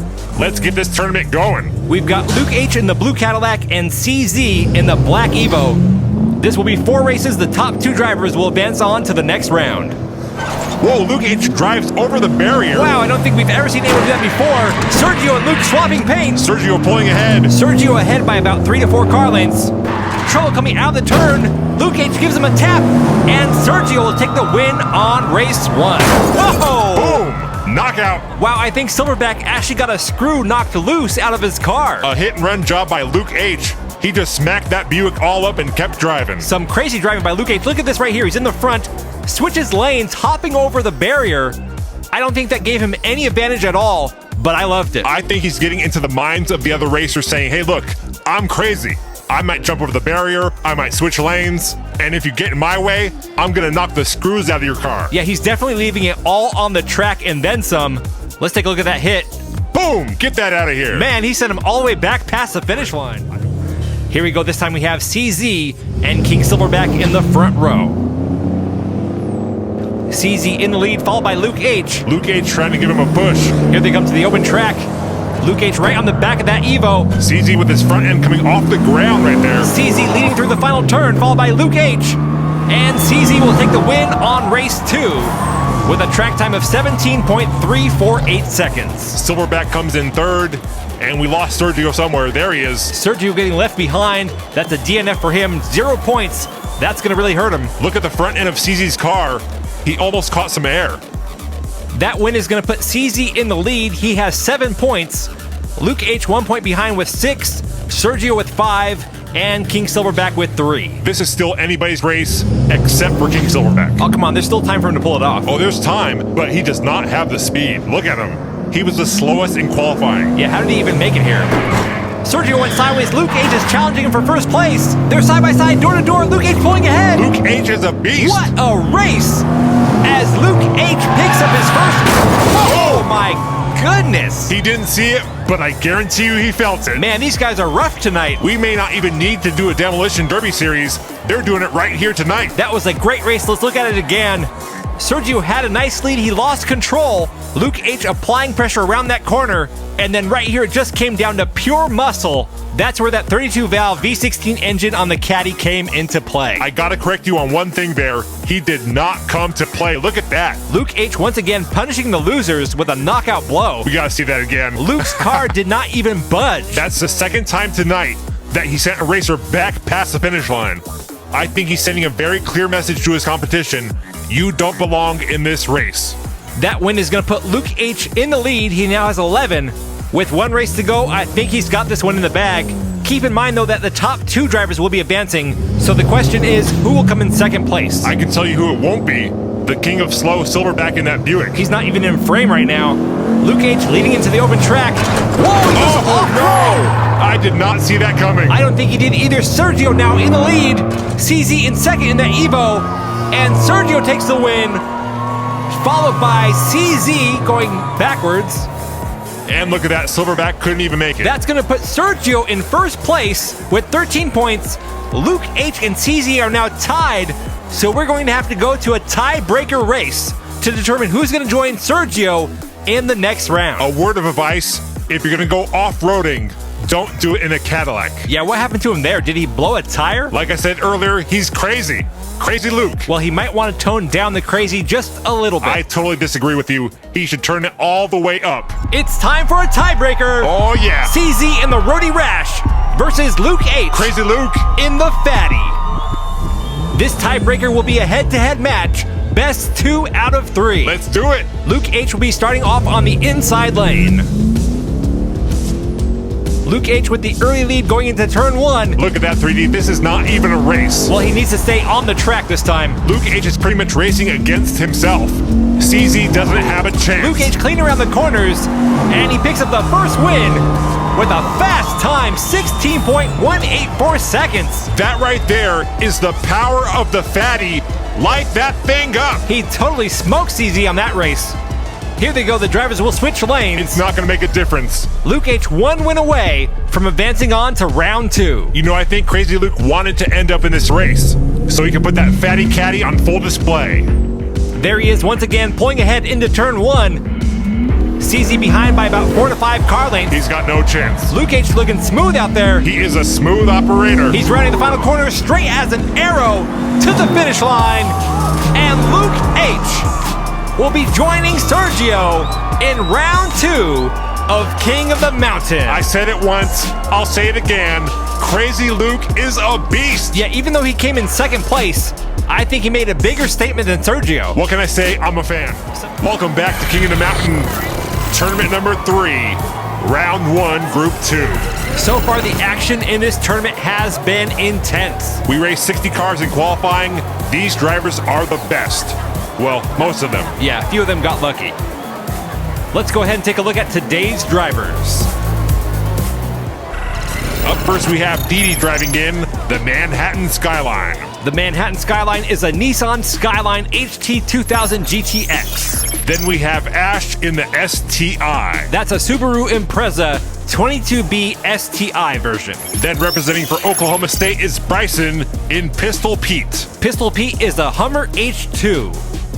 And last up, we have Mickey Fumes driving in Lady B. The Lady B is an Aston Martin V8 Vantage. The drivers will be competing in 4 races. The top 2 will advance on to the next round. We've got Didi starting off on the front right and Ash on the front left. Here we go, Didi with the lead going into the first corner. Ash in second place, followed by Mickey Fumes. That skyline is looking good so far. Here comes Ash. Ash closing in from behind, a lot of oversteering there. Here comes Ash. Ash going for the pass. Oh, He gets blocked. Rejected. And Didi takes a win on race 1, followed by Ash and Mickey Fumes. And we are missing Bryson. What happened to old Pistol Pete? Looks like he got a wheel stuck over there coming out of turn 2. That DNF is going to cost him. A great race there between Didi and Ash. Look at this right here. Ash coming up on the inside. He's closing in and then boom, Didi shuts the door in his face. I think Didi set him up for that one. Wait a minute. I see what you did there. What? It's a nice finish. You need to stop with this Fiero's catching on fire narrative of yours. Is it really a narrative? It wasn't really that big of a problem. Tell that to Crazy Jimmy. Well, I personally think that was sabotage. This time Ash is out in the front. Mickey Fumes gaining. Mickey Fumes takes over the lead. Whoa, he spins out. Mickey Fumes and Ash both going in reverse. Look at that. We got ourselves a maiden race. Here comes Mickey Fumes. He will take the win on race 2, followed by Ash and Didi. That was a wild one there. What happened again to Bryson? This time he is upside down. You know, I don't think those pistols on his hood are doing him any good. Looks like he had a misfire there. Here's another look at this wild race. Both Mickey Fumes and Ash spin their cars around. Maybe this was something they agreed upon before the race started? Ash almost getting the pass on Mickey Fumes, but he gets shut down on that same corner for the second time in a row. We've got a 2-way tie between Didi and Mickey Fumes. Both drivers have 7. Ash in second place with 6. And Bryson with 0. So it's pretty much a 3-car race. Well, Bryson could always win these next 2 races. Yeah, but the odds of that happening are... Let me do the math here. Let's see. Carry the 1 and yeah, no, it's a 3-car race. Mickey Fumes back out in front. He's followed by Bryson. Ash back in 3rd, Didi in 4th. This is the first time Bryson made it past turn 3. Here comes Mickey Fumes, and he will take his 2nd win of the night. Whoa! Whoa! Holy Aston Martin, Batman, that thing went flying. That was a crazy wreck. Man, that was rough. Mickey Fumes went flying off to the left. Bryson, he's upside down in the Hummer again. He did make it past the finish line this time, though. Hopefully no one got hurt. I'm more concerned about the camera. It looks like Mickey Fumes hit it. I'm pretty sure the camera's fine. They're still using it. Let's go to the replay on that one. You can see Didi back there approaching the finish line. And then, boom! Oh, wow. She just knocked Mickey Fumes out. And then she took out Bryson as well. Double knockout Didi. Here it is from the Skycam. 1 and 2. I don't know why, but there's just something about seeing cars crash that makes me happy. It's a very natural thing. Okay, so I'm not alone on that. Oh no, why do you think people like Demolition Derby? Oh, I love Demolition Derby. Hey, the 3D bot maker Diecast Demolition Derby coming soon to the channel. The Triple D. I can't wait. And here we go with the final race. Mickey Fumes in the lead with 12 points. Didi and Ash are both tied with 8. The top 2 in points advance on to the next round. Let's do it. Bryson out in front. Didi's gaining, and Didi overtakes Bryson on the open track. I think she's got this one. Bryson closing in. He has no chance of advancing. Contact. Didi shuts him down on the corner, and Didi takes the win. So Didi will be joining Mickey Fumes in round 2 of King of the Mountain Tournament 3. Mickey Fumes upside down on turn 3, but he put enough points on the board in the first 3 races to carry him through. I think out of the 2 advancing, Didi is the most impressive of the 2 drivers tonight, especially with her defensive driving and blocking maneuver. For what she may lack in speed, she makes up in driver awareness and handling. Yeah, good luck trying to overtake her car. Welcome back. It's time for King of the Mountain Tournament 3, Round 1, Group 3. For those who may be new, King of the Mountain is a modified car tournament. All of these cars have been modified and sent in from viewers around the world to compete in the ultimate diecast racing competition. The winner of this tournament earns a title match against the current King of the Mountain, the FGC family. Let's see who's racing today. First up, we have Terrence Jr. driving in, the Purple People Eater. It's a King of the Mountain classic, the 2008 Lancer Evolution. Then we have the Miscreants driving in, the Kraken. The Kraken is an inside story van. I still don't get it. It's okay. Then we have Memphis Reigns driving in, Ellen Noor II. It's a 67 Shelby GT 500. And last up is Ian McCloskey driving in, Thunder Win. The Thunder Win is a super van. Just a reminder, this is 4 races. The top 2 drivers will advance on to round 2 of King of the Mountain Tournament 3. We've got Terrence Jr. on the front right and the Miscreants on the front left. Let's see, we had an Evo get knocked out in the first group, so I kind of feel like I have to cheer for Terrence Jr. because it just wouldn't feel like King of the Mountain without an Evo. Well, the Evos have had their time. It wouldn't be bad for another car to have the spotlight, but look at this.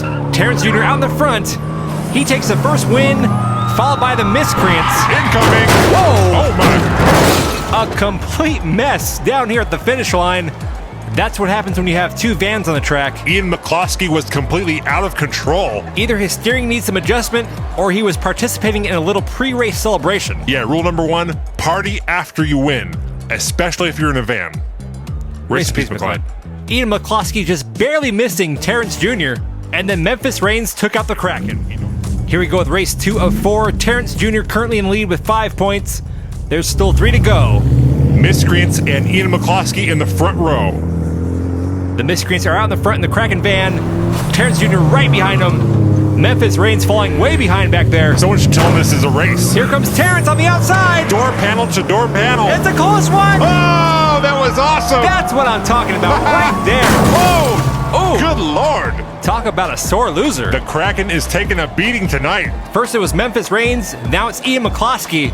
He seems to have a target on his back tonight. That's a shame. That's my favorite van in this tournament. I don't know what happened to Memphis Reigns. He got stuck over on turn 1.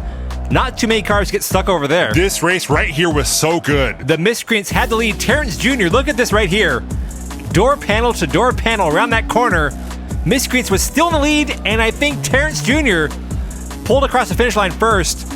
Let's confirm that from this angle. He got it. Yes, he does. 2 wins in a row. Terrence Jr. is looking good tonight. Terrence with a nice lead now. He has 10 points. Miscreants with 6. Ian McCloskey in third with 4 points. And Memphis Reigns has 1. Ian McCloskey and Memphis Reigns both in the front row. Ian driving the van, Memphis Reigns in the Shelby. Ian McCloskey leading the pack down to turn 1. He's closely followed by the Miscreants. Memphis Reigns slowing down Terrence Jr. Here they go into turn 2. Terrence Jr. pulls into third. Whoa there, big fella. We've got bumper cars. McCloskey getting pushed around the corner. Terrence pushing his way through. Terrence Jr. going for it. And Terrence Jr. goes from 4th place. Oh, yeah. To first. He just pulled a Formosa. See, that just shows you what a good driver can do. Yeah, sometimes I hear these rookies complaining about, oh, the car in front of me was too slow. He slowed me down. So what? Look at Terrence. Did that stop him? Nope, not at all. If you're really as fast as you say you are, then find a way around him. Wiser words have never been spoken on King of the Mountain. We did have a good discussion on cheese before. Yeah, don't remind me. Proper age of cheddar. And look at that block by Terrence Jr. right at the finish line just to secure the win. That's how you secure the bag. Here we go with the 4th and final race. Terrence Jr. currently has 15 points. He's won 3 in a row. If he can win this one right here, it will be a clean sweep for Terrence Jr. Would that be the first clean sweep? We have had someone win 4 races, but that was with a 5-race format. Oh, the Kraken has fallen. Terrence Jr. way out ahead now. I think he's got this. This might be a historic moment. And Terrence Jr. has done it. Oh, yeah. He has clean swept the competition. Perfect. With a perfect score. 4 wins in a row. Ladies and gentlemen, mark the day and the time. Years from now, your grandchildren will ask you, where were you when Terrence Jr. got a clean sweep in King of the Mountain Tournament number 3? Man, what a racer. Terrence Jr. throwing down the gauntlet in this tournament. If you weren't afraid of him before, you should be very afraid of him now. The power of the Evo is strong with this man, one. look at that. Terrence and Luke in the semifinals. Oh, man, I can't wait. Welcome back to King of the Mountain Tournament 3. It's time for round 1, Group 4. It's the final group in round 1. We're going to find out who the final 4 drivers will be to advance on to the semifinal round. There's a lot on the line in this tournament. The winner will get a title shot against the current King of the Mountain, the FGC family. King of the Mountain, arguably the most prestigious title in diecast racing. Up first tonight, we have Golden Girl driving in the Orange Peel. The Orange Peel is a 1969 Chevelle. Then we have Stephen McQuinn driving in Rocket. The Rocket is a 1965 Mustang Fastback. Carl the Minion will be driving in Zinger. The Zinger is a Boulevard Bruiser. And last up, we have CJ Racer 19 in I Wish I Was Faster. I Wish I Was Faster is a Ford GT LM. Now, correct me if I'm wrong, wasn't Mickey Fume supposed to be racing in this group? He was the number 3 seed. Let me look at the paper here. Let's see. Yeah, he switched places with CJ Racer 19. It looks like somebody mixed up the paperwork. Don't look at me. I'm not pointing any fingers. With the top 2 advancing each round and the rotation in the starting position, the seating of the bracket really makes no difference. Hey, either you're fast or you're not. Golden Girl certainly is fast, and she will pick up her first win of the night with a track time of 17.310 seconds. Stephen McQueen takes second place. Where's everyone else? Oh, wait, look at that. Is that CJ Racer 19? Wow. Yep, here he comes. He is extremely slow. I guess it's better late than never. Here comes CJ Racer 19 to take third place, and Carl gets stuck on the side of the road. Oh, man, I was cheering for Carl in this one. Let's look at the tape to see what happened to CJ Racer 19. That was an extremely slow run. Wow, he's way back there. How did he get in this tournament? I think he won the impound lot race. Right here, he just slows down and stops. Is he sightseeing? Maybe he's paying respect to McLeod? I don't know. It just seems like he stopped right there on the ridge. Look right here. You want to see the mark? No, nobody wants to see that. This time we've got Stephen McQueen and CJ Racer 19 out in the front. CJ Racer 19 clearly does not belong in this tournament. Stephen McQueen being chased down by Golden Girl. Here they go into two. Golden Girl staying with him. They're on the McLeod straight. Golden Girl gaining on the outside. She passes. Whoa, she spins out. Stephen McQueen catching up. But Golden Girl holds on to it going in reverse to take her second win. What a race that was. I love the side-by-side action. That's 2 wins in a row for Golden Girl. Remember last race, Terrence Jr. setting that record win of 4 races in a row. He certainly set a high bar. Golden Girl only 2 races away, so who knows? A great pass right here on the outside by Golden Girl, showing the raw power of that Chevelle. That Chevy is showing the Ford who's boss. Looks like she pulled a crazy Jimmy, staring down her competition as she passes the finish line in front of him. I love it. Here we go with race 3. Golden Girl currently in the lead with 10 points. Stephen McQueen has 6. CJ Racer 19 somehow is not in last place. He has 3. Carl has 2. Come on, Carl, you can do it. Carl out in the lead, followed closely behind by Golden Girl. Golden Girl is aggressive. Last time she came from the back row to take the win. Let's see if she can do it again. Golden Girl gets loose. Carl way down the track now. Go, Carl, go. Carl is gone, and he will take his first win of the night. That's going to help him in points. Not a bad time either, 17.354 seconds. That's going to push Carl's score up to 7. He is now tied for second place with Stephen McQueen. Golden Girl still sitting on top with 13 points. Carl had a rocky start here, but look at him now. He's got a chance to advance on to round 2. He just has to beat out Stephen McQueen. Here we go with the 4th and final race. Carl has the advantage over Stephen McQueen. He's in the front row on the right in the yellow car. Golden Girl on his outside in the Chevelle. This is it. Remember, the top 2 in points will advance on to the next round. Golden Girl out in front. Carl in second place. Stephen McQueen in third. The real race here is between Carl and McQueen. Oh! No! Down goes Golden Girl. Wow. And back up again. And Carl will take the win. That means Carl will be advancing on to round 2 along with Golden Girl. Golden Girl almost winning her 3rd race of the night. That was a bad wreck, but she got right back on her tires like a champ. Golden Girl ends this race with 13 points, Carl with 12. A great comeback there by Carl. He was really trailing in points by the second race, but got 2 wins in a row to secure his spot in the semifinal round. Well, I gotta say, I'm glad to see Carl move on to the next round. He's a great guy, and that's a great car. And that is it for round 1 of the tournament. We've got our final 8 drivers in tournament 3. And man, I think we are in for a treat. Just look at that. All of those cars are fast. Welcome back to King of the Mountain. It's round 2 of tournament number 3. It's time for the semifinals. The top 8 drivers battling it out to see who will advance on to the final race. I have a feeling the racing is going to be intense. Well, these are the best drivers out of 60 who try to qualify for this tournament. I think it's safe to say we finally weeded out all the slow cars. Let's take a look at today's group. Up first, we have Sergio driving in Captivante Uno. Sergio representing for Team France in the Synchro. Then we have Clean Sweep Terrence Jr. driving in the Purple People Eater. It's an 08 Lancer Evolution, and they're legendary on the mountain. Then we have Loco Luke H. driving in the Fatty. The Fatty is a Cadillac V16 concept car. And finally, we have the Miscreants driving in the Kraken. The Kraken is an inside story van. The drivers will compete in 4 races. The top 2 will advance on to the final round. Here we go. We have Sergio and Terrence Jr. leading us down in the first race. We've got Terrence Jr. and Luke H. in this race. I'm not sure who to pick. I'm just glad the top two get to go on. Terrence Jr. out in the front, followed by Sergio.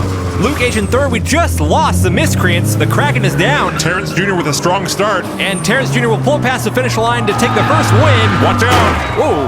Sergio gets pushed across the finish by Luke H. A little fender bender there, but not too bad, all things considered. Yeah, we've seen some nasty wrecks in this tournament. The Miscreants wiping out on turn 2. Let's go to the replay to see what happened there. Looks like he was trying to overtake Luke H on the inside.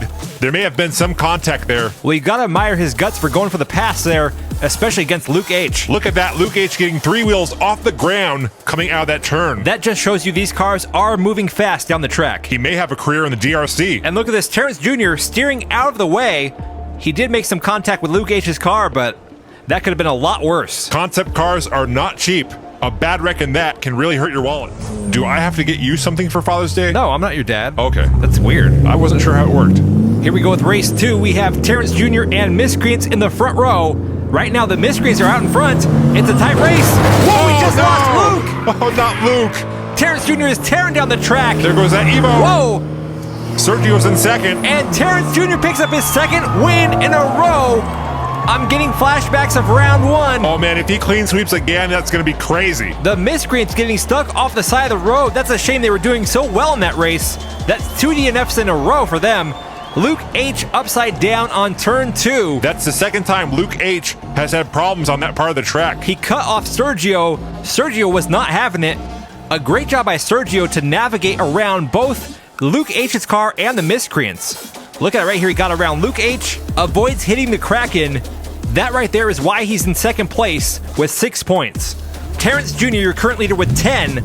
Luke H has 2, and the Miscreants have 0. This time we have Luke H in the front row. Let's see if he can make a comeback. Luke H, definitely a fan favorite. He was the #1 seed going into this tournament, but look right now, the Miscreants in the lead, followed by Terrence Jr. Local Luke trying to push his way through. Sergio flips over. Right now it's Miscreants and Terrence. Luke in third. Terrence is gonna do it again. Terrence Jr. going for his 3rd win in a row. Yeah, baby. He's 1 away from another clean sweep. Oh man, this kid is amazing. Luke H gets another DNF. The Miscreants, 0 points with 3 races in. It is over for them. Sergio is upside down, but he has 6 points. That might pull him through to the final round. Right here, I was sure the Miscreants were gonna go over. Instead, it was Sergio. Right here, Terrence Jr. pushing the Miscreants down the track, not giving up. And then Luke H comes through the push. That moves Terrence into the lead, causing the Miscreants to fall. And Terrence Jr. is 1 win away from repeating his clean sweep. That is crazy for us to be saying that at this level in the competition. Here we go, 4th and final race. Terrence Jr. is guaranteed a spot in the finals. Sergio is looking good as well.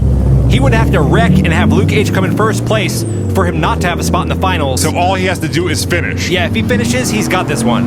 This time, Luke H leading the field. Uh-oh, Sergio goes sideways. He's getting pushed around the track back there. He's off the road. Luke might have a chance. Luke way out ahead. Looks like Sergio is still in it. And Luke H will take the win on the final race. Sergio, whoa, Ouch. comes in 3rd. So Terrence Jr. and Sergio will be advancing on to the final round. Wow, what an upset for Luke H. He was favored by many to take this whole thing. Now he's out in the semifinal round. Like I said before, he needed to turn that crazy dial down just a little bit. Yeah, you might be right. With Luke H out of the way, Terrence Jr. is now looking like the #1 contender for the title. Yeah, his driving abilities are off the chart. Plus, he's in an Evo. That too, there's something magic about that car and Race Mountain. The legend of Terry Hill lives on. Wait a minute, Terry Hill, Terrence Jr., could it be? Wow, I never thought about it. It's Terry Hill's son. Well, that would explain a whole lot. He's a chip off the old engine block. Welcome back to King of the Mountain. It's time for the second half of the semifinal round in Tournament 3. That's right, this is the last race before the finals, where we will find out who will get a title shot against the King of the Mountain, the FGC family. You know, I think the closer we get to the finals, the better the racing gets. Well, we're getting down to the best of the best. Sergio and Terrence Jr. have already secured their spot in the finals. Who will take the last 2 spots? First up, we have Didi driving in the Manhattan Skyline. It's a Nissan Skyline HT 2000 GTX. Then we have Golden Girl driving in Orange Peel. The Orange Peel is a 1969 Chevelle.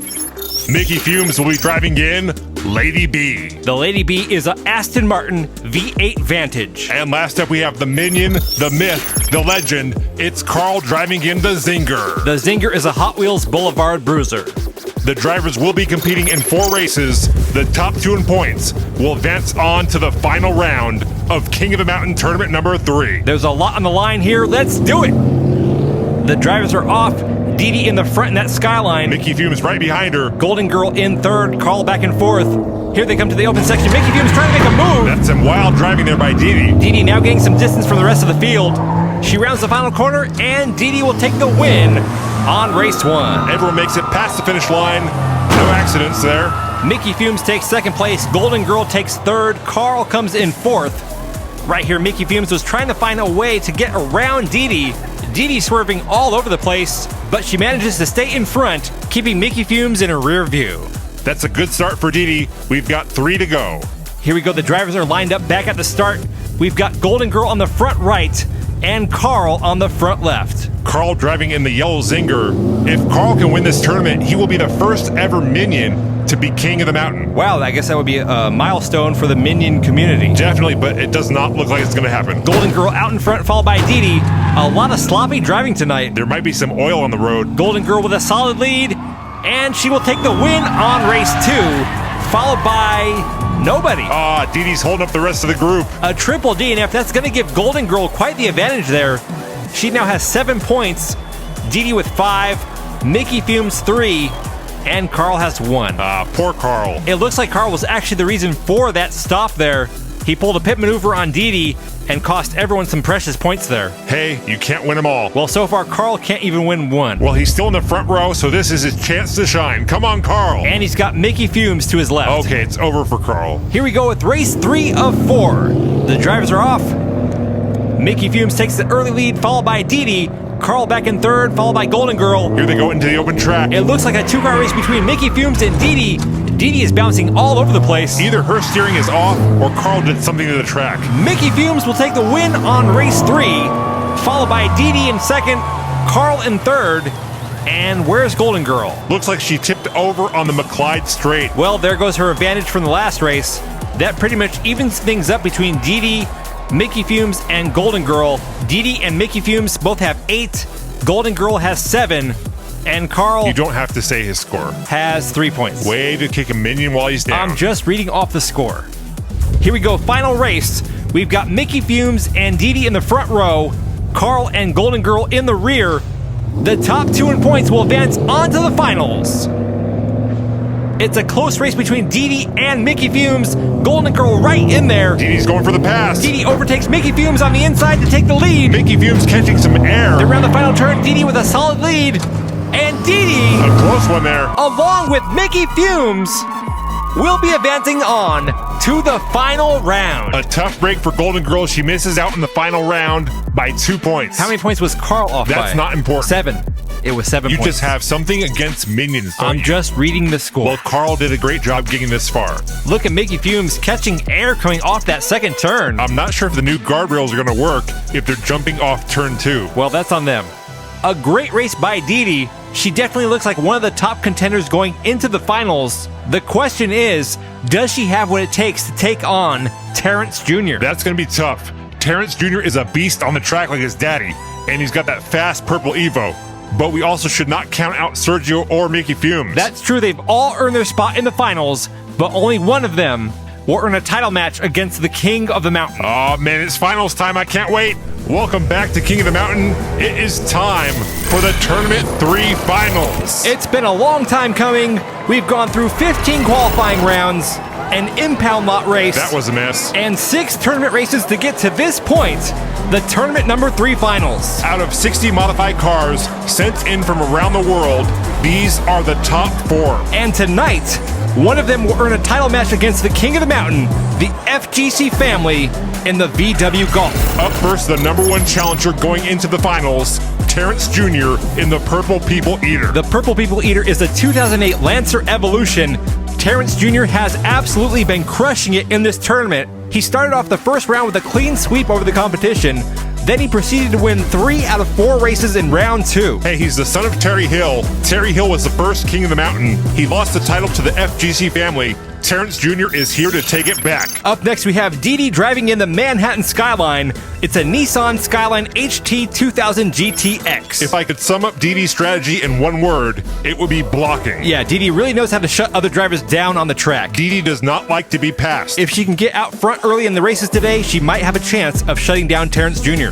Then we have Sergio driving in Captivante Uno. Sergio driving for Team France in the Hot Wheels Synchro. Sergio might be the most underrated driver in the finals. Well, he's been racing in the shadows of Luke H. Now that Luke is out of the picture, this might be Sergio's chance to shine. He hasn't been the fastest, but he's been kind of a solid second place driver. Second place will get you to the finals, but it will not get you a title match against the king. And last up, we have Mickey Fumes driving in Lady B. It's an Aston Martin V8 Vantage. What can I say about Mickey Fumes? His driving has been pretty much on par with Didi. He's not the fastest driver, but it's not always about being the fastest. Yeah, I guess so. Who am I kidding? It's a race. It's always about being the fastest. Yeah, I mean, Mickey Fumes, he's here.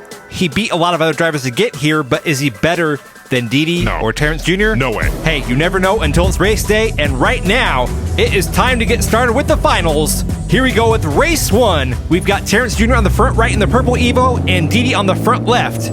Terrence Jr. starting off in the lead. Didi not far behind. I'm hoping to see some close races. This is the finals, but I don't know if you're going to see close with Terrence Jr. on the track. Didi once again blocking the other drivers. She does not like to be passed. Here comes Terrence. And Terrence Jr. takes the win on race 1, followed by Didi, and here comes Sergio. If Terrence Jr. starts in the front row, it's almost a given that he's going to win. He's won several times from the back row as well.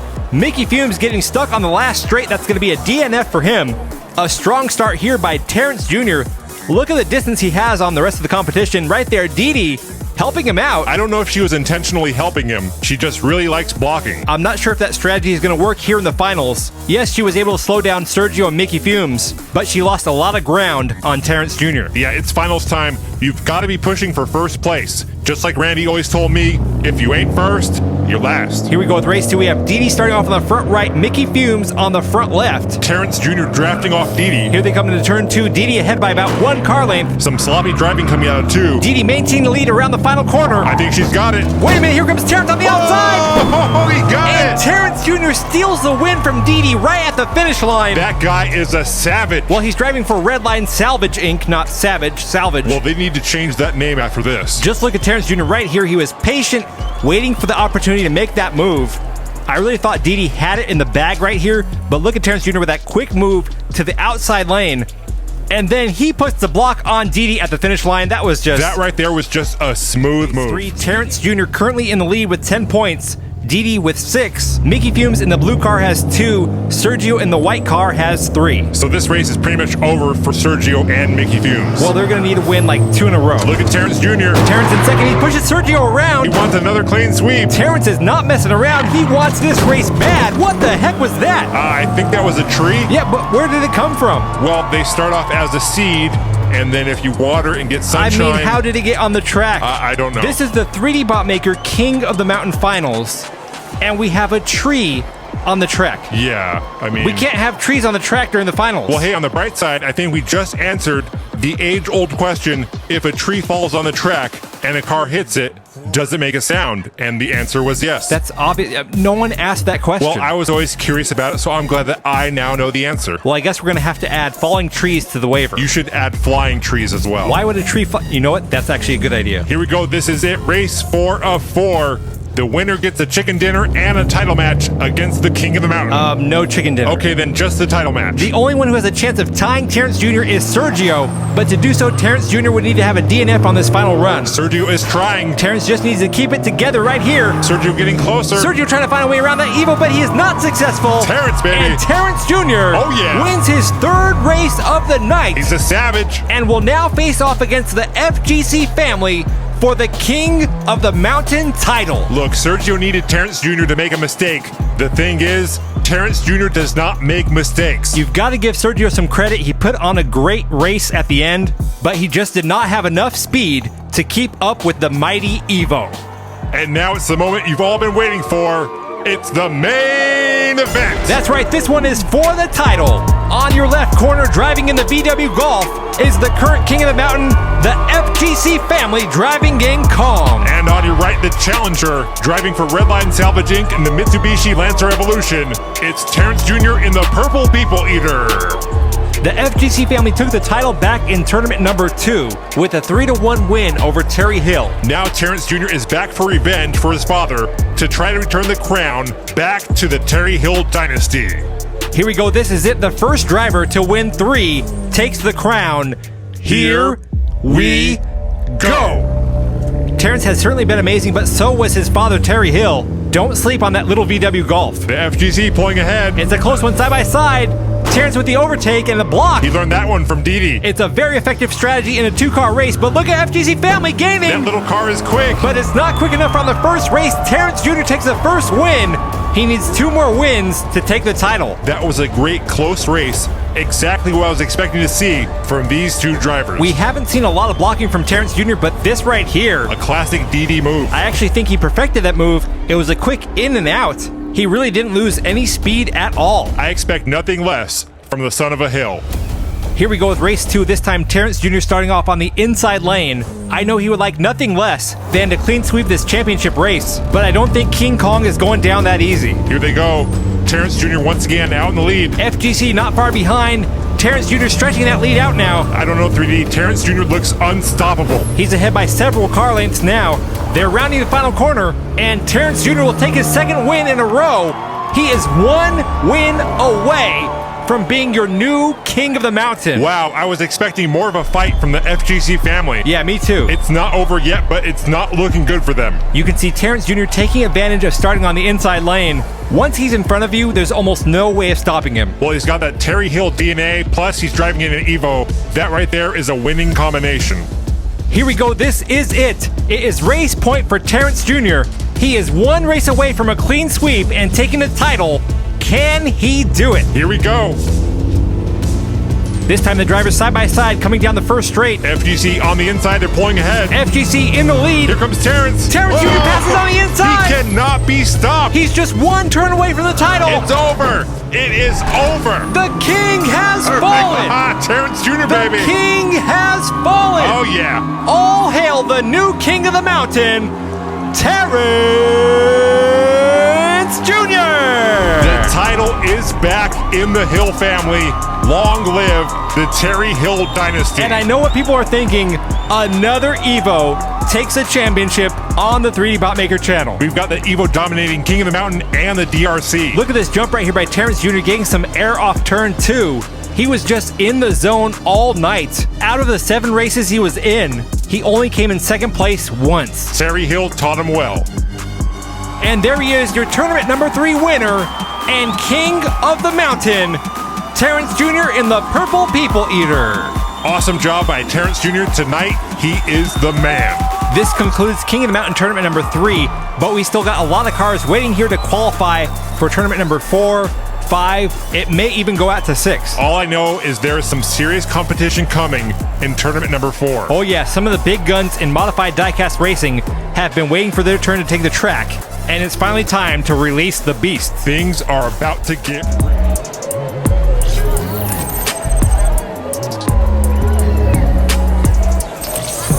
Welcome to King of the Mountain Tournament number 4, Round 1, Group 1. It is finally tournament time. The top 16 drivers out of 64 will be competing for a title shot against the current King of the Mountain, Terrence Jr. That's my boy over there. How you doing, Terrence?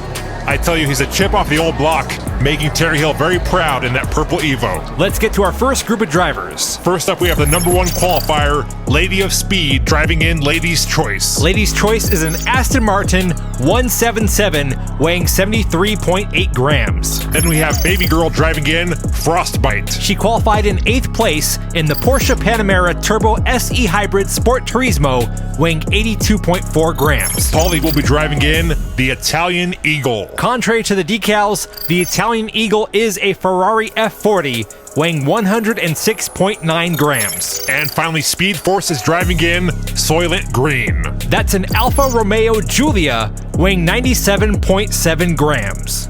The drivers will compete in 4 races. The top 2 will advance on to the semifinal round of King of the Mountain Tournament number 4. It's all about those top 2 spots.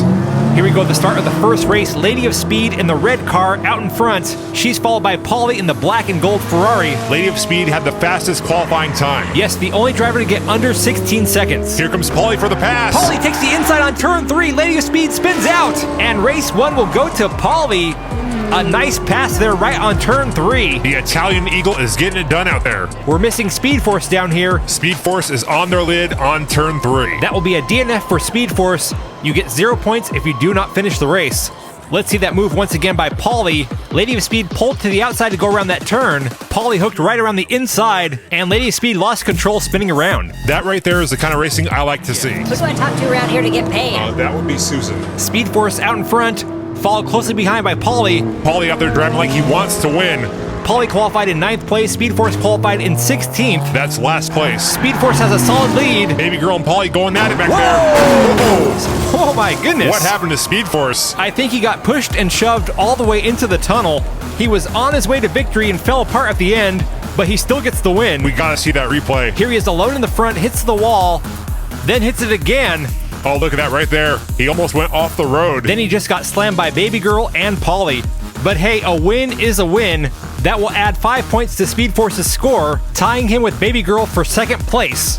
They both have 5 points, Polly in the lead with 7 points, and Lady of Speed, a shocker here, she only has 4 points. That is surprising. Lady of Speed, the number 1 seed, she's a favorite to win this entire tournament, and right now she is in last place. Here we go with race 3, Polly back out in the lead. He's now side by side with Speed Force. Uh-oh. Polly gets loose. Oh. He gets a push from Lady of Speed. Polly still got the lead. Lady of Speed passes up Speed Force to take 2nd place. They're around the final turn. And Polly will take his 2nd win of the night. He is really stepping it up for the tournament. Hey, this right here is the big leagues. These are the best of the best, and you gotta bring it. Well, it appears that Polly has brought it. And with that score of 12 points, he's guaranteed a spot in the next round. The big question now is who will get that 2nd place spot. Speed Force and Lady of Speed are both tied with 7 points. Baby Girl has 6. So really it all comes down to this last race. The deciding factor, who wants it more? Well, Lady of Speed has the advantage out of the 3. She's starting in the front row on the left. Polly on the front right, and here we go with race 4. Polly once again leading them down the first straight. Speed Force drafting off Polly. Lady of Speed in 3rd. It's a close race. Lady of Speed goes for the pass. Speed Force holding on to 2nd. This one is coming down to the line. It's all about 2nd place here. And it's going to be Speed Force. The last place qualifier upsets the number 1 qualifier, Lady of Speed. She is out of the tournament in round 1. And by only 1 point. I did not see this happening. Lady of Speed, the track time record holder for this tournament, just could not make it happen in this race. And if I'm correct, Lady of Speed and Speed Force are both driving for the League of Speed. So the upset actually came from her teammate. We also cannot overlook that Polly won 3 out of the 4 races. Yeah, that is very impressive at this level. We're not in the qualifying rounds anymore. To win 3 out of 4 races is big. Here's your first 2 drivers moving on to the semifinal round. Polly in the Ferrari F40 and Speed Force in the Alfa Romeo Giulia.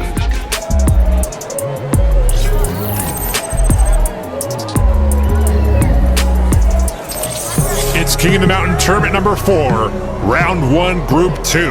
2 drivers have already advanced on to the semifinal round. Today, 2 more will join them. Let's take a look at the drivers in group 2. We've got Stella Beans driving in Licorice. Stella Beans, the number 2 qualifier, driving in the Ferrari 456 GT, weighing 97.6 grams. Qualifying in 7th, we have Carly K driving in Insurrection. Insurrection is a turbo Mustang, weighing 112.4 grams. Then we have Sally Fox in the Fox Box. Sally qualified in 10th place and is driving in a 92 Ford Mustang, weighing 96.3 grams. And last up, we have Joe Kiotic, the Tire King, driving in Bullet Side. The Tire King qualified in 15th place and is driving in a Datsun 620, weighing 102.1 grams. Here we go, the top 2 in this race will advance on to the semifinal round for King of the Mountain Tournament number 4. So, do you want my predictions on this race? Not really, we could just talk about what we're seeing right Seeing now. that there's 2 Mustangs on the track. Come on, Tootie. Oh, look at that! That was my prediction right there. Carly K wipes out on turn 2, and here comes Stella Beans to take the win. with a track time of 16.412 seconds. Oh man, these Mustang drivers never fail to wreck. Hey, Sally Fox didn't wreck. You mean she hasn't wrecked yet? That's a rocky start for Carly Kay. Let's see the replay. Okay, you take a little too much pleasure in seeing these Mustangs crash. Hey, what can I say? It's entertainment. Here she goes. Boom! There wasn't really any contact there with the Ferrari. I think she just miscalculated the bank on that turn. Or she just brought the wrong car to this event. So it's driver versus the car. It's the car. Okay, that's all I got. No, that was good. I felt that. Here we go with race 2. This time Carly Kay with the lead down the first straight. Stella Beans right behind her in second place. Watch out for that turn, Carly. Stella Beans doing some pushing there. Both drivers are racing for Red Pill Racing. Oh, look at that. Carly Kay loses control, and it's a photo finish between Stella Beans and Carly Kay. That was a close one. Here comes Joe in the truck. Joe, the Tire King, will take his sweet time to pass the finish line. That will give him 2 points. And it appears we've lost Sally Fox. There she is. Oh, there we go again. Another Mustang on its roof. This is too good. We shouldn't be laughing when someone wrecks. Oh, come on, though. loosen up. I told you she hadn't wrecked yet. Look at this right here. That was such a close finish between Carly Kay and Stella Beans.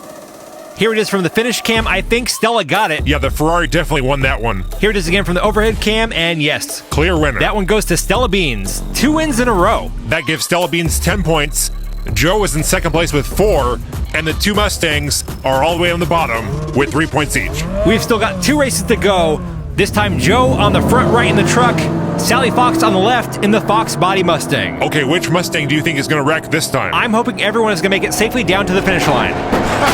Look at that! That is not happening with 2 Mustangs on the track. You know, I really hate how right you are right now. You'll get used to it. Well, that race went all kinds of ways wrong, so we're going to have to restart that. Can we just see one replay? Sure, here you go. Sally Fox goes right, then left, almost off the road. That causes Stella Beans to get sideways. That's what I like to call a hot Mustang mess. Okay, a Ferrari and a Datsun were both in that mess. You can't just call it a Mustang mess. The Ferrari was innocent. It was all the Mustang's fault. Well, here we go with the restart of race 3. Sally Fox with the lead into the first turn. All 4 drivers staying together. Oh, here we go again. A lot of pushing and shoving, swapping of paint, and we just lost Stella Beans. Sally Fox driving crazy Jimmy style now. You have to give her some credit for that. Sally Fox takes the win going backwards, followed by Joe Kiotic, and Carly Kay comes in third. That was a tough one for Stella Beans. That was not her fault. You seem to be making excuses for the Ferrari, but not for the Mustang. It's not an excuse. Look at the footage right here. Which car in green is going sideways, pushing the other car off the road? Oh, that's right, it's a Mustang. In spite of that DNF, Stella Beans still has the lead with 10 points. Sally Fox has 8, Joe Kiotic has 7, and Carly Kay has 5. The top 2 in points will advance. Right now, that looks like it's going to be Stella Beans and either Sally Fox or Joe Kiotic. Let's go Tire King Joe. Stella Beans has the lead, followed by her teammate Carly Kay. That is some aggressive driving for teammates. They are serious about racing. Look at Carly Kay. Whoa! She gets the inside pass over Stella Beans. Yeah. Carly Kay takes the win. What is that going to do to the score? That was a nice one right there. And we've got a tie. Oh, tie for second place. And look at that. It's a tie between the 2 Mustangs. Oh, this is going to be good. That means we will go to a best 2 out of 3 tiebreaker round between Sally Fox and Carly Kay. Bring on the wreck fest. The winner of the tiebreaker round will move on with Stella Beans, who's already going on to the semifinal round. So either way, a Mustang will advance on to the semifinal round, and I'm okay with that. They're very entertaining to watch. Here we go. The rules are simple. Best 2 out of 3. The drivers will switch lanes after the first race. If there's a tie, the inside lane will go to the driver with the fastest time on race 3. The head-to-head matchup is where you really get to see the difference between 2 cars. And as you see right here, these Mustangs are not the same. Yeah, Carly Kay is killing it out there. What happened to Sally? She's way back there. That was easy breezy for Carly Kay. That's 1 win for Carly, 1 more, and she advances on to the semifinal round. The Red Pill Racing team has quite a few cars in this tournament. Yes, the RPR team has been racing here since the beginning of King of the Mountain. And as you can see, they know how to build some fast cars. Here we go with race 2. The lanes have been switched. Sally Fox has the inside lane, but it does not matter. Look at Carly Kay go. The only thing that can stop Carly Kay now is her Mustang. A little loose on that corner.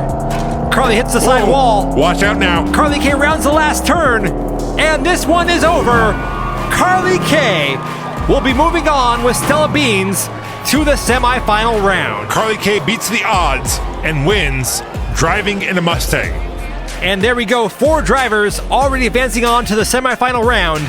There's still 4 spots left on the road to take on the King of the Mountain.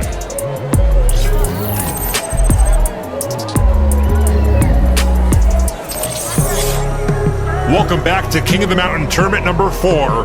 This is Group 3 of Round 1. 4 drivers have already been eliminated, and 2 more will go home today. Let's see who's racing tonight.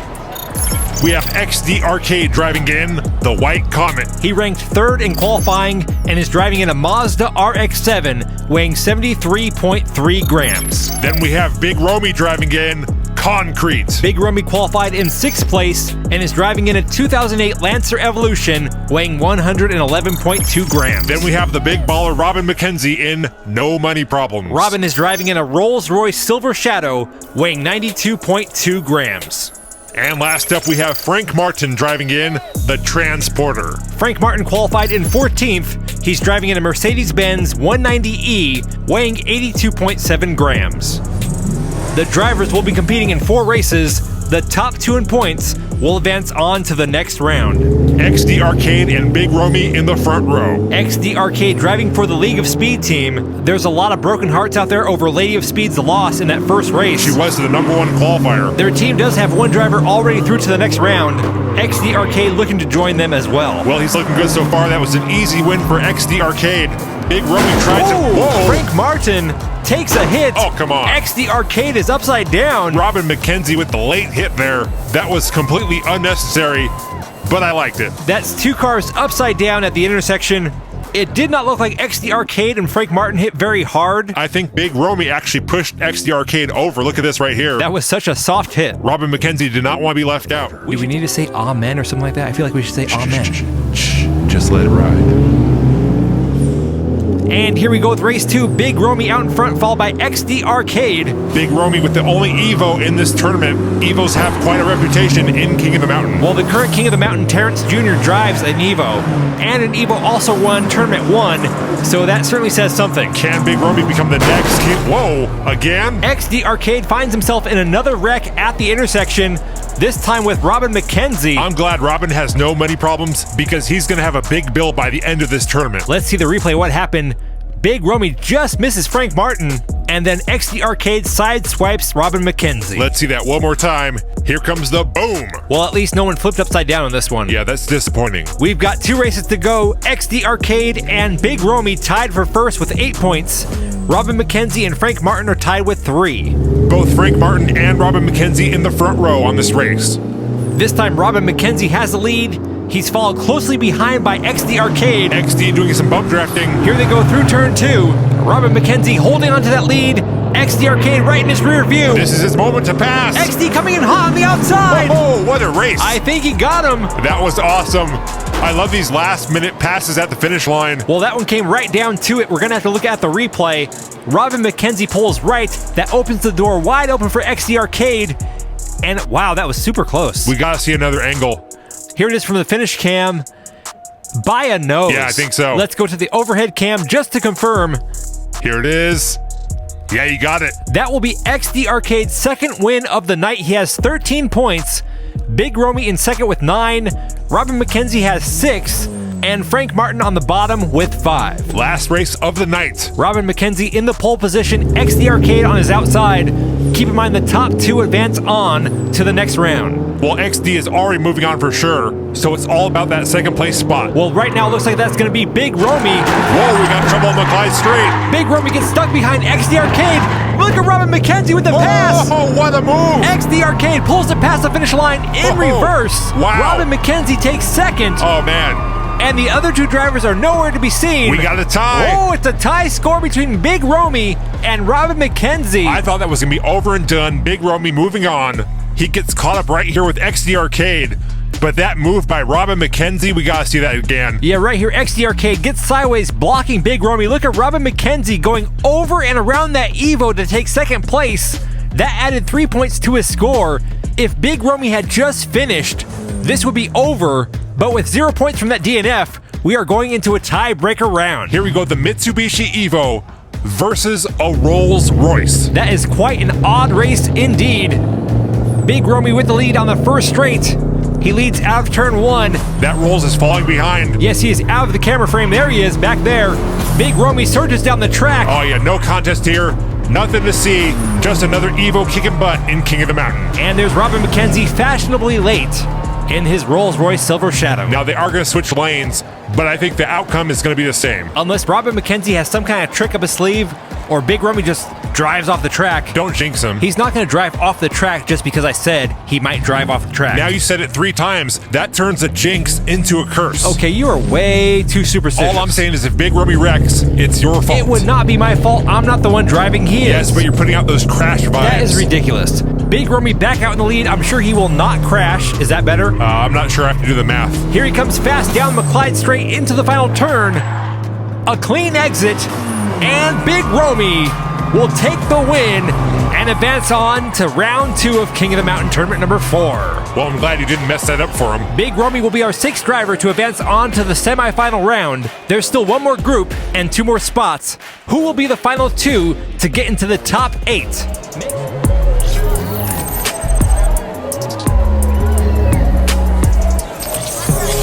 It's King of the Mountain Tournament number 4, round 1, group 4. This is the final group of round 1. There's only 2 spots left in the semifinals. Let's see who's racing tonight. First, we have Maxzilla driving in the Dissident. Maxzilla qualified in 4th place and is driving in a Toyota Supra Turbo weighing 108 grams. We've got Rob Block driving in Westfield. Rob Block, the 5th place qualifier, driving in a Nissan Skyline HT 2000 GTX weighing 94 grams. Then we have Beetle Mike driving in Eleanor Rigby's El Camino. Beetle Mike qualified in 12th and is driving in an El Camino weighing 65.1 grams. And last up, it's Derek Wooden driving in Yellow Tanuki. Derek Wooden, the 13th place qualifier, driving in a Nissan Skyline GTR R32. This will be 4 races. The top 2 advance on to the semifinal round. Maxzilla on the front right, Rob Block on the front left. It's a close one down the first straight between Maxzilla and Rob Block. Maxzilla pulling ahead, but here comes Rob Block to take back the lead. Whoa, Rob Block getting bullied by Maxzilla. If you're gonna race in King of the Mountain, you gotta have your big boy pants on. This is a real fight here down to the finish. Oh my goodness! Rob Block just wiped out into the camera. I don't think Maxzilla had anything to do with that. Here comes Derek Wooden. That was a wild wreck. Rob Block just drove right into the curb. He does take the win. That's 5 points on the board for him. Beetle Mike with a DNF. I'm not sure what happened to him. I don't really care what happened to him. I care what happened to Rob Block. Here's the replay. Can't really see it from this angle. There he is flipping over. Let's see that from the finish cam. Here it is. Here comes Rob Block right into the curb. Wow. I don't think Maxzilla touched him at all. He's got to be a little shaken up after a wreck like that. You know what this channel is missing? 400,000 more subscribers? Well, yeah, there's that. But I think my idea might just bring those subscribers in. What is it? We need to do a musical. That sounds like a bad idea. Come on, it'll be great. Maxzilla out there pushing Rob Block around. Oh, and they both come to a stop. Wait a minute, Maxzilla gets a bump by Derek Wooden. Beetle Mike crashes. And this will be a slow and steady win for Maxzilla. That win should go to Derek Wooden. Derek Wooden gets the assist, but there's no points for that. That is a big win for Maxzilla. That puts him at 8. He's 3 points now over Rob Block. And Beetle Mike has 0. Here's another look right here. Maxzilla bumps the back end of Rob Block. Then Rob Block gets locked up with Maxzilla.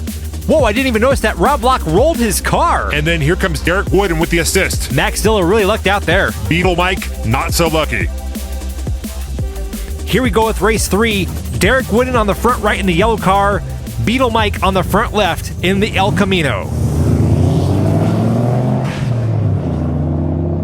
It's a tight race into 1. All 4 drivers come out of the turn together. Derek Wooden is out in front, but here comes Beetle Mike. They're fighting for it. Derek Wooden maintains his lead into the final turn. There's some contact. Beetle Mike gets loose. It's a close one to the finish line. And Derek Wooden takes the win. That one hurt. While Maxzilla takes the curb. Are they just not seeing that curb right there? I'm not sure what's going on tonight. That win for Derek Wooden will put him back in the game. What happened to Rob? Rob Block on his side over by the tunnel entrance. I'm getting word that we're going to have to go to the replay to see who came in 3rd and 4th. I thought Maxzilla was last. Well, here's the replay. A nice close group here at the finish line with all the drivers. And I believe Maxzilla took 3rd. Oh, well, see, that's why I'm not the score guy. Here it is from the overhead cam. And yes, the finishing order is Derek Wooden, Rob Block, Maxzilla, and Beetle Mike in fourth. Hey, that's 1 point on the board for Beetle Mike. Go Beetle Mike. This is it, the fourth and final race. Maxzilla has 10, Rob Lock 8, Derek Wooden has 7. The top two move on, so it's between Maxzilla, Rob Lock, and Derek Wooden. Maxzilla and Rob Lock with the early boost. Rob Lock bump drafting off Maxzilla. He's doing more than drafting. Here they come out of two, Maxzilla bouncing around. Rob Lock creeping up on him. Is he going for the overtake? He goes high. Maxzilla with the block. Maxzilla is skidding sideways. And they're going to come to a stop right before the finish line. Whoa! Whoa! This time it's Beetle Mike with the assist. And that right there will push Maxzilla and Rob Lock on to the semifinal round. Maxzilla getting a lot of help tonight. That was 2 assists from other drivers. Maxzilla finishes with 15, Rob Lock with 11. Let's see that finish one more time. There was a lot of door banging and paint swapping between these two drivers all night. There might be some bad blood between these two drivers. Well, you know what I say. If you got beef, settle it on the track or on the grill. And there you have it, the top 8 in the semifinal round.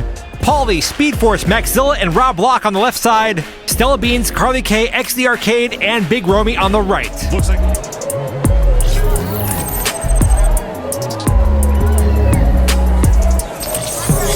It's the semifinals of King of the Mountain tournament number 4. We've gone from 16 qualifiers down to 8. Now they're racing to see who will be in the final 4. Let's do this thing. Let's take a look at Group 1. We've got Paulie driving in the Italian Eagle. And once again, for the viewers at home, that is not a Trans Am. I think that decal's making him go faster. I don't see how that would make any difference. Then we have Maxzilla driving in the Dissident. That is one of the few Matchbox cars to compete in tournament number 4. Maxzilla qualified in 4th place. Then driving in the Alfa Romeo Giulia is Speed Force in Soylent Green. Speed Force just barely beat out Lady of Speed to get to the semifinal round. Speed Force driving for the League of Speed. And last up is Rob Lock in Westfield. Rob Lock driving in the Nissan Skyline. He qualified for the tournament in 5th place with a time of 16.474 seconds. Here we go, 4 races. The top 2 advance on to the King of the Mountain finals. Paulie on the front right, Maxzilla on the front left. Here they go down their first straight. It's a close race. Maxzilla with a slight lead here. Rob Lock trying to sneak into second. He's door to door with Paulie. Rob Lock gets loose. It's a fight back there. That leaves Maxzilla with the open road. Paulie still pushing Rob Lock. Can Rob Lock get away? Here he comes. Maxzilla wins race 1 with a time of 16.38 seconds. And Rob Lock comes in second. I thought that was going to be a DNF for Rob Lock, but he got loose. Paulie stuck on the side of the road. Speed Force right behind him. Here's the replay. Rob Lock getting pushed down the track by Paulie. He got lucky there. Here we go with race 2. We have Maxzilla on the front right and Rob Lock on the left. Another close race into 1. Maxzilla once again in the front, but look at Rob Lock takes over. Do not sleep on Rob Lock. He's the real deal. Maxzilla chasing him down the track, trying to take that lead back. I think we lost Paulie. But Rob Lock will hold on to it to take the win on race 2. Paulie getting pushed down the track upside down. And that is the second DNF in a row for both Paulie and Speed Force. Paulie really falling apart here in the semifinal round. Let's try to see what happened. He hit the wall, then up on the grass. And that's the second time Speed Force gets stuck behind Paulie. Well, that's what happens when you're in last place. That win for Rob Lock will tie him with Maxzilla. They both have 8 points each. Paulie and Speed Force have 0. 2 races down, 2 more to go. Rob Lock in the black car on the front right. Speed Force on the front left in the green car. I like seeing this close, tight racing. Rob Lock in the lead. Here they come to the open section of the track. Speed Force pulls ahead of Maxzilla. A lot of knocking around that corner. Rob Lock with a good lead, but here comes Speed Force. Speed Force could use a win. Rob Lock gets spun around. He's going backwards. And Rob Lock will take the win in reverse. Speed Force takes second. Paulie takes third. And this time Maxzilla will take Paulie's place upside down in front of the garage. There's still 1 race left, but I think Rob Lock and Maxzilla are both locked in for the finals. Yeah, Speed Force would have to win the next race, and Maxzilla would have to DNF in order for there to be a tie. Speed Force will be starting off in the front row, so there is a chance, but I would say it's very slim. This is it, race 4, Speed Force and Paulie in the front. And here they go. They're neck and neck down the first straight. It's another tight race. Speed Force with a slight lead. Paulie now takes over. Rob Lock and Maxzilla get into it on turn 2. Now it's Paulie and Speed Force. Speed Force needs this win, but it's not going to happen because Paulie takes the win. Speed Force comes in second. Rob Lock takes third. Maxzilla takes fourth. So Rob Lock and Maxzilla will be advancing on to the final round of King of the Mountain Tournament number 4. That means we'll be saying goodbye to Pauly and Speed Force. Maybe next time Pauly will get a real Trans Am, like a Fiero. That's not a Trans Am. You sure about that? That's one group down for the semifinals. We got one more to go.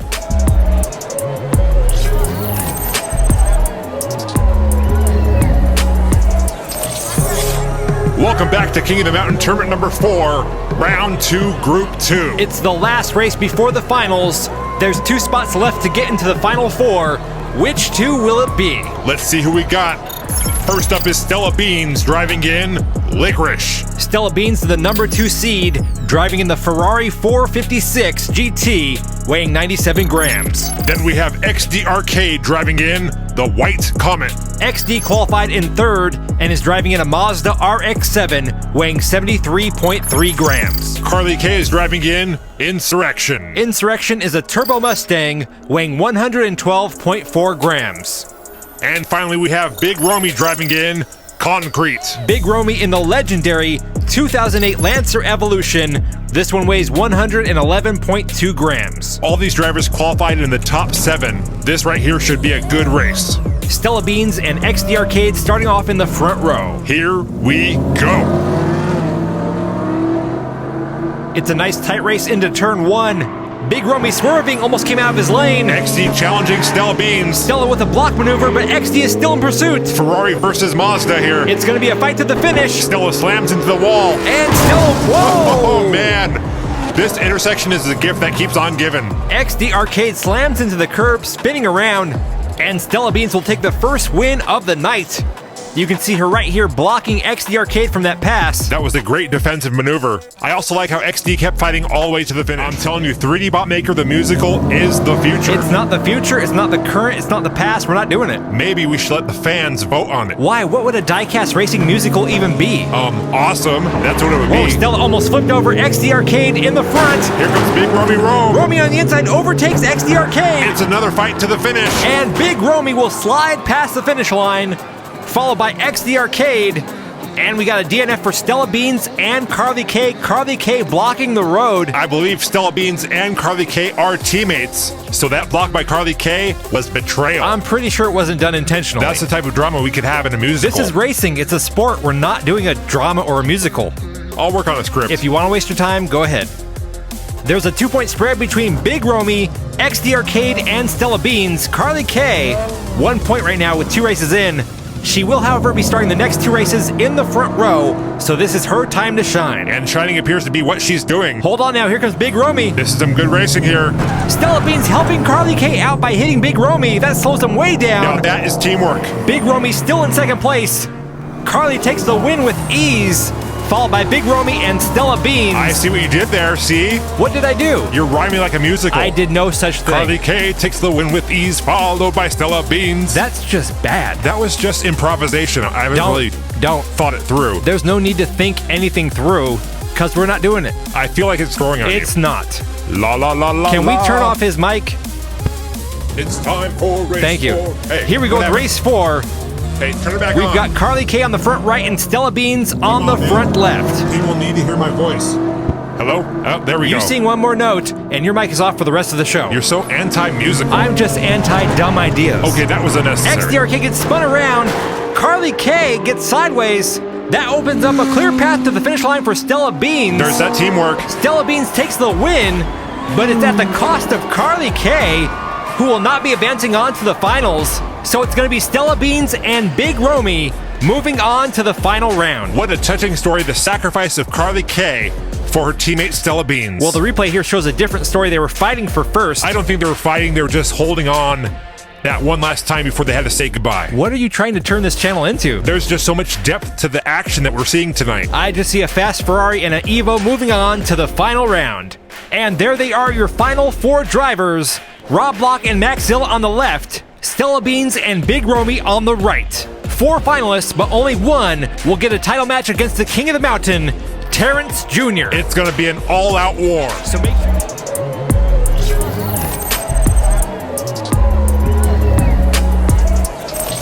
This is it, the final round of King of the Mountain Tournament number 4. It's been a long time coming. 64 cars have entered. We're down to the final 4. The winner gets a title shot tonight against the current king of the mountain, Terrence Jr. Terrence is over there ready to go in that Evo. Let's go ahead and take a look at the finalists. We've got Rob Block driving in Westfield. Rob Block driving in the Hakosuka Skyline. We just saw the same model car win the Tournament Series Championship. Rob Block qualified in 5th place. Then we have Stella Beans driving in Licorice. She's the 2nd place qualifier in a Ferrari 456 GT. Stella Beans driving for Red Pill Racing.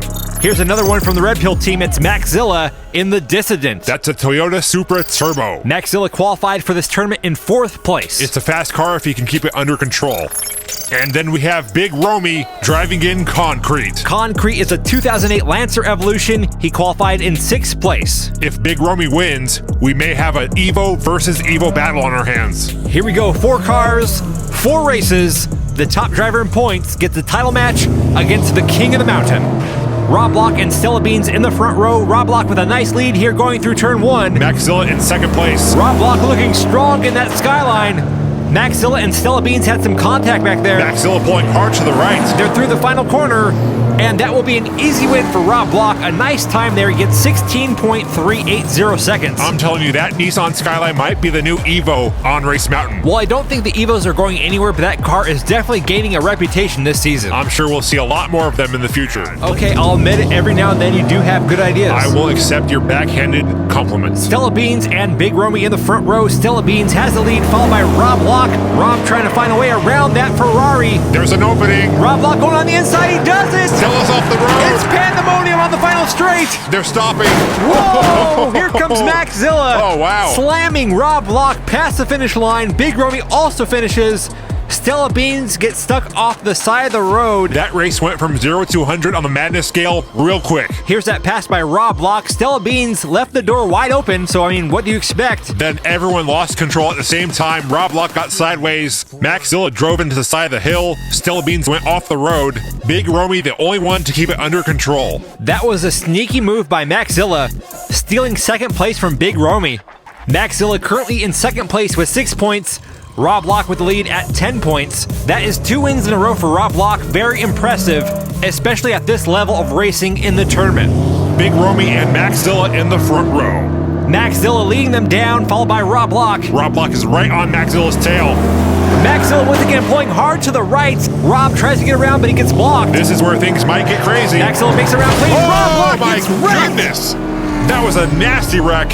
We should take this moment to remind viewers at home, this channel is not made for kids. Hashtag adult diecast racing. You don't want the little ones to see a wreck like that. I actually made the mistake of letting my youngest son watch McClyde's last race. Oh no, you didn't do that. Yeah, it wasn't my proudest moment. What were you thinking? Well, now he's completely terrified about riding in a van. Well, yeah, I bet. So, no vans for us. You should just have a serious talk with him, explain to him that not all vans are made the same. McClyde's van was a Ford. 2D. There's plenty of other vans out there that are actually made with quality. I am not going to indoctrinate him with your anti-Ford messaging. I guess he'll just have to learn like everyone else in the Ford School of Hard Knocks. Okay, 2D. The hard knocks are coming from your engine. Okay, moving on. I'm just speaking from experience. Here we are, final race. Maxilla has 11 points. He's starting off in the pole position. Rob Block on his left side has 10 points. 1 point separating them. Who will win the title match against the King of the Mountain? Oh, this is a close race. Maxilla with a slight edge over Rob Block. Rob Block now gaining over Maxilla. He's got the lead. Maxilla not giving up though. I'm on the edge of my seat. Rob Block leading through the final corner. Here comes Maxilla. Oh, it's a photo finish at the end. Oh yeah, that's what I'm talking about. That right there, that was some racing. What an intense race between Rob Block and Maxilla. I thought right here Maxilla was going to pass. Rob Block holding on to the lead. He did not leave the door all the way open. It looked like a sure win for Rob Block, but look at Maxilla last second. Oh, they were so close. Oh man, who won? I don't know. Let's take a look from the finish cam right here.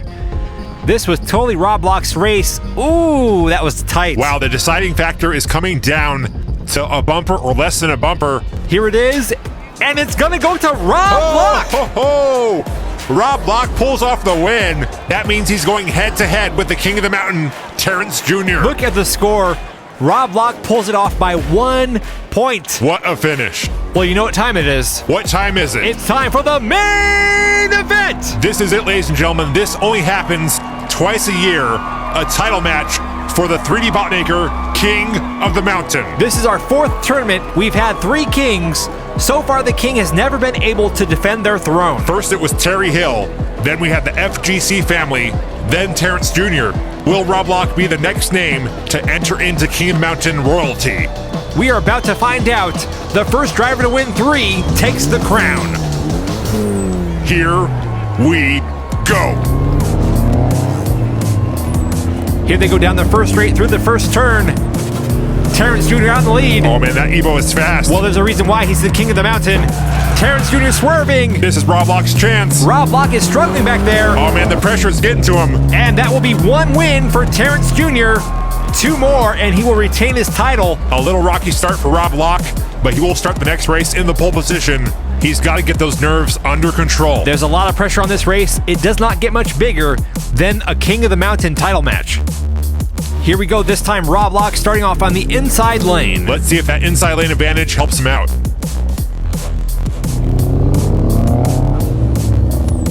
Terrence Jr. once again leading Rob Lock down the track. Here they go through 1.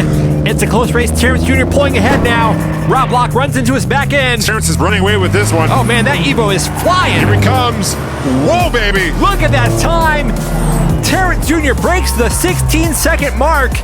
15.776 seconds. Did he break a record? Let's see. In this tournament, Lady of Speed had a track time of 15.962, so he beat that. Luke H. qualified for King of the Mountain tournament number 3 with a time of 15.844 seconds. Well, he beat that. But I believe Terry Hill has the all-time record, 15.510 seconds. And that's why Terry Hill is a legend. This is it, race point for Terrence Jr. If he wins this race, he will hold on to his title as King of the Mountain. He's looking good so far.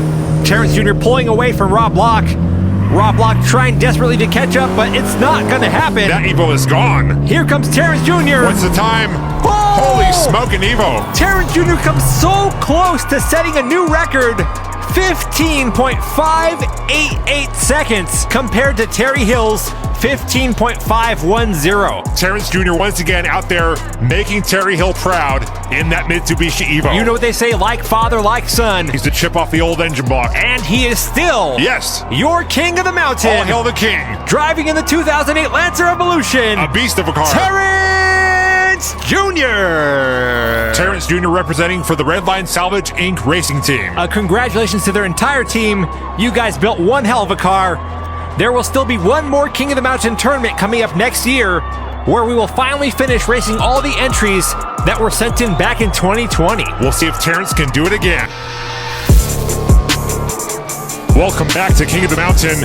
It's tournament time. That's right, King of the Mountain tournament number 5 is finally here. 8 top drivers will battle it out on the track for a chance at a title match against the King of the Mountain, Terrence Jr. Driving in his Evo that he calls the Purple People Eater. Let's go ahead and take a look at the bracket for King of the Mountain tournament number 5. There's some big names in modified diecast racing right there. Up first today, we have Frank Klein driving in Triggered, his Toyota Supra. Up next, we have Gulf Rainer driving in Focal Point, an 08 Ford Focus. Representing for Mopar is Speedzilla, driving in Venom, a 2013 Dodge SRT Viper. And last up, we have the Estonian racer in another Evo. How many are there? I don't know, but that's another one. Drivers will compete in 4 races. The top 2 drivers in points will advance on to the final round. And they're off for race 1. Frank Klein leading them down the hill. It's a mountain, King of the Mountain. My bad. Frank Klein, the favorite going into this tournament. He has the fastest track time. Whoa! Watch out now. He recovers. Frank Klein bouncing around back there. Frank Klein, the current track record holder for this tournament so far. He set a 15.912 second time in the qualifying round. Well, he wasn't that fast this time, but he got the win. Yes, he did. Klein takes the win with a track time of 17.634 seconds. He had some trouble going into turn 2. Let's see if he can right here. I think he was trying to take a shortcut, but then he realized that was a bad idea and stayed on the main road. Yes, taking the shortcut has not had good results on King of the Mountain. Race in peace, McLeod. That gives Frank Klein the current lead on the scoreboard with 5. Speedzilla has 3, Gulf Rainer 2, and the Estonian Racer has 1. Gulf Rainer and the Estonian Racer starting this race in the front row. Here they go down the track for race 2 of 4. It's a close race into turn 1. Gulf Rainer in the lead, followed closely behind by Frank Klein. Here they go to the open track. Frank Klein having troubles again. The temptation to take that shortcut is so strong. You gotta resist it, Frank. Gulf Rainer sliding around the final corner, and he will take the win on race 2. with a track time of 17.112 seconds. That will move Golf Reynard up to second place. He has 7 points, 1 point behind the leader, Frank Klein. I'm impressed. So far, we've had 0 DNFs. Well, these are top-level racers here, not your run-of-the-mill Sunday drivers. These guys eat, sleep, and drink diecast racing. That doesn't sound very appetizing. I meant that figuratively. They're really into the sport. Although now that I think about it, a little barbecue sauce, maybe some cheese. I like cheese. Diecast and cheese. That's a terrible idea, and the 3D Bot Maker channel does not endorse or recommend eating diecast. Don't knock it till you try it. Do not try it. It's a great source of aluminum, magnesium, and zinc. It's not edible. If you think about it, I'm not thinking about it. everything is technically edible. This time we got Speedzilla in the lead, followed by Frank Klein. Flying out that corner. Here comes Frank Klein with a pass. Oh, baby, that's one hot tamale right there. That right there is a statement from Frank Klein. He is here. He is to be feared. And he wants that title match against the King of the Mountain. Frank Klein out there eating up the competition. Figuratively. Of course. Look right here. Speedzilla pulls to the left to block Frank. Frank Klein fakes him out, goes left, then right, and just zooms right past Speedzilla for the win. That's got to be one of the best passes we've seen in this tournament. It's definitely up there on the list. That win will give Frank Klein 13 points. That will guarantee his spot in the final round. It now comes down to Golf Reynard, Speedzilla, and the Estonian Racer. Golf Reynard has 8, Speedzilla 7, the Estonian Racer 5. Which one will join Frank Klein in the final round? Speedzilla starting in the front row. He's got the advantage here. Frank Klein also starting in the front, and he is in the lead right now. Speedzilla in second place. Frank Klein losing control. He recovers. Golf Reynard now in second. Speedzilla falls behind. Golf Reynard trying to pass, but he's not able to overtake Frank Klein. But that will still put him through to the final round of King of the Mountain Tournament number 5. I thought that was going to go to Speedzilla, but he lost it right there, allowing Golf Reynard and the Estonian Racer to pass him up. Some great racing there for the first race in King of the Mountain Tournament number 5. The question now is, who will join Frank Klein and Golf Reynard in the final round? Will it be Speed Force, the Max Man, League of Speed, Go Fiero, or TL Jr.? I don't know, but that looks like it's going to be a good race.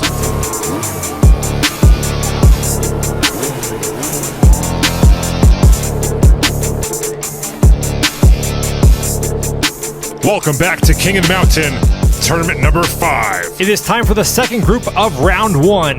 The drivers are competing for a chance at a title match against the King of the Mountain, Terrence Jr. Frank Klein and Golf Reynard have already moved on to the finals. First up, we have Speed Force driving in Wendigo. Stephen King. Then we have the Max Man driving in Danger Caddy. League of Speed will be driving in Enfuego. Go Fiero. Then last and certainly least is TL Jr. driving in Crazy Stang. The drivers will compete in 4 races. The top 2 drivers in points will advance on to the final round to take on Frank Klein and Golf Reynard.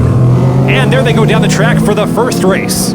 Speed Force currently in the lead. Stephen King. It's Speed Force followed by League of Speed in second. The Max Man trying to find a way around that Fiero. When are they going to learn there's no way around a Fiero? League of Speed now driving backwards. That's Crazy Jimmy style right there. And Speed Force will take the win on race 1, followed by League of Speed going in reverse. The Max Man comes in third. And the Mustang predictably comes in last place. I thought we moved on from the whole, anger and aggression that you had towards Mustangs. I am not angry. I don't have any aggression here. I've sat down with my therapist and I have a neutral state of being towards Mustangs. Well, that's good. My prediction here was based on qualifying times alone, not the car make or model. It sounds like you've come a long way on this journey. Thank you. Nothing but love here. Nothing but love. Here we go with race 2. We have the Max Man and TL Jr. in the front row.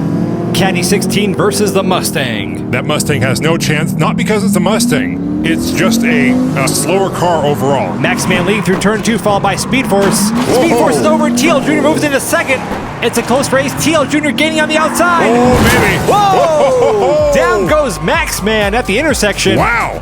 A reminder right there that diecast racing is a contact sport. Yes, a full contact sport. League of Speed stalls out in the final straight, and Speed Force also gets a DNF. That is going to bring the Max Man up to first place in points. We got to see that one again. Let's look at the replay. Keep your eye on Speed Force in the Ford Escort. Bouncing around, gets up on 2 wheels. I think TL Jr. may have assisted that car in flipping over. Then we had a real fight all the way down to the finish between the Max Man and TL Jr. Max Man pushing TL into the wall, ends up hitting the curb, and then boom! Haha, I love it. Let's see it one more time. Here it is from the finish cam, and boom! You gotta love it. A rough landing for the Max Man, but he does take the win. He now has 7 points. Speed Force in second with 5. TL Jr. has 4. And League of Speed all the way on the bottom with 3 points. Come on, League of Speed. I need a Fiero in the finals. TL Jr. and League of Speed starting in the front row. League of Speed with the lead, followed by Speed Force. Go, Fiero, go. Looking good so far. Can he make it all the way to the finish line this time? Come on. A clean exit out of 2. Do it for Jimmy. League of Speed exits the final turn. Whoa! Easy now. League of Speed almost wiping out in that Fiero, but he makes it past the finish line and takes the win with a track time of 17.276 seconds. Nice. Team Fiero is back in the game, and TL Jr. is where he should be, on the bottom. Not because he's driving a Mustang. Tootie, what? You're not fooling anyone here. I'm not trying to. You can just say it's in last place because it's a Mustang. No, Mustangs are just prone to crashing and coming in last place. Wow, it sounds like you have some pent-up aggression towards Mustangs No, I'm just now. saying what you want to say. I don't want to say any of that. Okay, Tootie. The score is very close here for Max Man, Speed Force, and League of Speed. The Max Man has 9, Speed Force and League of Speed both have 8. The top 2 drivers advance on. Which 2 will it be? Probably not TL Jr., but that's only because of his points. The Fox body is a fine car. League of Speed on front, but here comes Speed Force with a pass! Come on, Fiero, get the lead back. The Max Man trying to take second. Speed Force with a big lead. Here they come to the finish, and it's going to be Speed Force, followed by League of Speed. Who's got it? And those will be your top 2 advancing on to the final round. Oh yeah, the Fiero is in the finals, baby. A tough break for the Max Man, getting a DNF on the last race. Gets stuck with one wheel on the side. Look at this pass again right here by Speed Force over League of Speed, pushing League of Speed high up on that turn, and then it was pedal to the metal all the way to the finish line. A great pass. Congrats to Speed Force, but let this sit in. The King of the Mountain could end up being a Fiero. It is a possibility, but there are some fast cars in the final 4. Frank Klein, Gulf Reynard, Speed Force, and League of Speed will be battling out for a title match against the King of the Mountain. I cannot wait.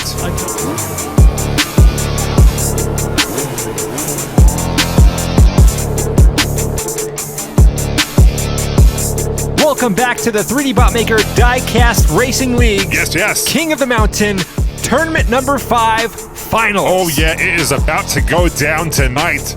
The winner of this first race gets a title match against the King of the Mountain, Terrence Jr. Our top contender tonight is Frank Klein, driving in the Toyota Supra. Then we have Speed Force, aka Stephen King. That's not confirmed. Driving in the Ford Escort Rally. Driving in the 2008 Ford Focus is Gulf Reynard. And last up, obviously a fan favorite in the Pontiac Fiero, is League of Speed.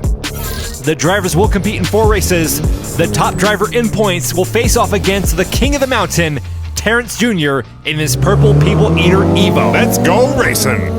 This should be a good race. These are the top 4 drivers from tournament number 5. Frank Klein in that red Supra out in front. He is flying down the track. He currently holds the top record time for this tournament. Here comes Speed Force. Speed Force challenging for first. Whoa. They spin out. There's the Fiero. And here comes League of Speed. Whoa! What a finish. Yes, what an awesome race at the end there. This is what happens when the best of the best are on the track at the same time. I'm not even sure who won that race. Here's the replay. Frank Klein leading through the final turn gets a push from behind by Speed Force. Both drivers spin out. Look at that orange Fiero right there. Oh, that's close. I think Frank Klein may have got it by a spoiler. We're going to have to look at another angle. That was a very close finish. Okay, now I'm not so sure. That angle is not helping very much. We are going to have to go to the Skycam. Yeah, finally the Skycam comes back in play. Here it is. Oh, that was so close, but Frank Klein takes it by the ridge of his spoiler. League of Speed in second with 3. Speed Force starting this race on the front right in the white Ford Escort. League of Speed on the left in the orange Fiero. Let's get a win here, League of Speed. I need a Fiero to be King of the Mountain. Right now it's Speed Force out in front being chased down by Frank Klein. Speed Force now pulling ahead. Frank Klein swerving back there. And race 2 will go to Speed Force, followed by Frank Klein. Gulf Reynard with a last minute overtake over League of Speed. Liga Speed spinning around in that Fiero. My Fiero King of the Mountain dreams are beginning to fall apart here. Well, we still got 2 races left. Anything can happen in King of the Mountain. You're right. Keep hope alive, 2D. Keep hope alive. With that said, Speed Force and Frank Klein appear to be the top 2 drivers in this race. Well, Liga Speed gets to start in the pole position on the next race. This is his time to shine. Current standings, Frank Klein on top with 8. Speed Force has 6. Liga Speed and Golf Rainer both currently have 4. Let's go, Fiero. Here they go down the track for race 3. Liga Speed out in front in the orange Fiero. Come on, you got this. A close group through turn 1. Golf Rainer catching up to Liga Speed. Oh, come on, no. He gets past them. Oh, no. Down goes Liga Speed. It's over. Golf Rainer with the lead, but here comes Frank Klein at the end. Stealing the win. Wow. I will tell you one thing. Frank Klein wants to be King of the Mountain. Yes, he does. He has the hunger. He has the speed. Unfortunately, Liga Speed has neither, as my Fiero King of the Mountain dreams come to a crashing end. Well, it was a good ride while it lasted. Maybe next time, Fiero. Maybe next time. Here's the replay. Liga Speed got pushed up on that turn, causing him to flip over when he came down. At this point, it looked like this race was going to go to Golf Raynard, but look at Frank Klein, the hunter, tracking his prey, seeing the opening, and taking the shot right at the finish. A very impressive run by Frank Klein. This is it right here, the final race. Frank Klein has 13 points. Speed Force has 8. In order for Speed Force to tie this up, he needs to come in first place, and he needs Frank Klein to get a DNF. Or drive off the mountain. Well, yeah, that would be a DNF. Or hit a light post. That would be the same result. Spontaneous combustion. Jeez, that would be terrible. 2D. I'm just giving you some examples. Frank Klein in the lead, blocking around the corner. Nice defensive maneuver there. Frank Klein pulling ahead down the straight through the final corner. Don't crash, Frank. Clean exit out the turn, and Frank Klein wins King of the Mountain tournament number 5 and earns a title match against the King of the Mountain. Wow, Frank Klein really kicked butt in that race. A dominant performance by Frank Klein, winning 3 out of the 4 races, came in second on the other one. Look at that strategic blocking around the corner, keeping the other drivers in his rear view, and then right here he just opens up that Toyota Supra all the way to the finish line. This is it. Come on now. The moment you've been waiting for. Talk about it. I think there's been enough talk. It's time for the main event. Oh, I got chills. This race right here will determine the undisputed King of the Mountain for this entire series. Oh my body's not ready. We've gone through 5 tournaments to get to this point right now. Oh man. We have raced well over 250 cars in this series. That's a whole lot of losers. And now it all comes down to these 2 drivers in this race. Let's do this. The first driver to win 3 takes the crown. Come on, let's go. I'm ready. All right, here we go. Terrence Jr. leading down the first straight. Look at that. Terry Jr. still got it. Flying down the track in that Evo. He is not messing around out there. He's making Frank Klein look slow. Look at that gap between the 2 cars. Whoa, he is gone. And Terrence Jr. flies past the finish line.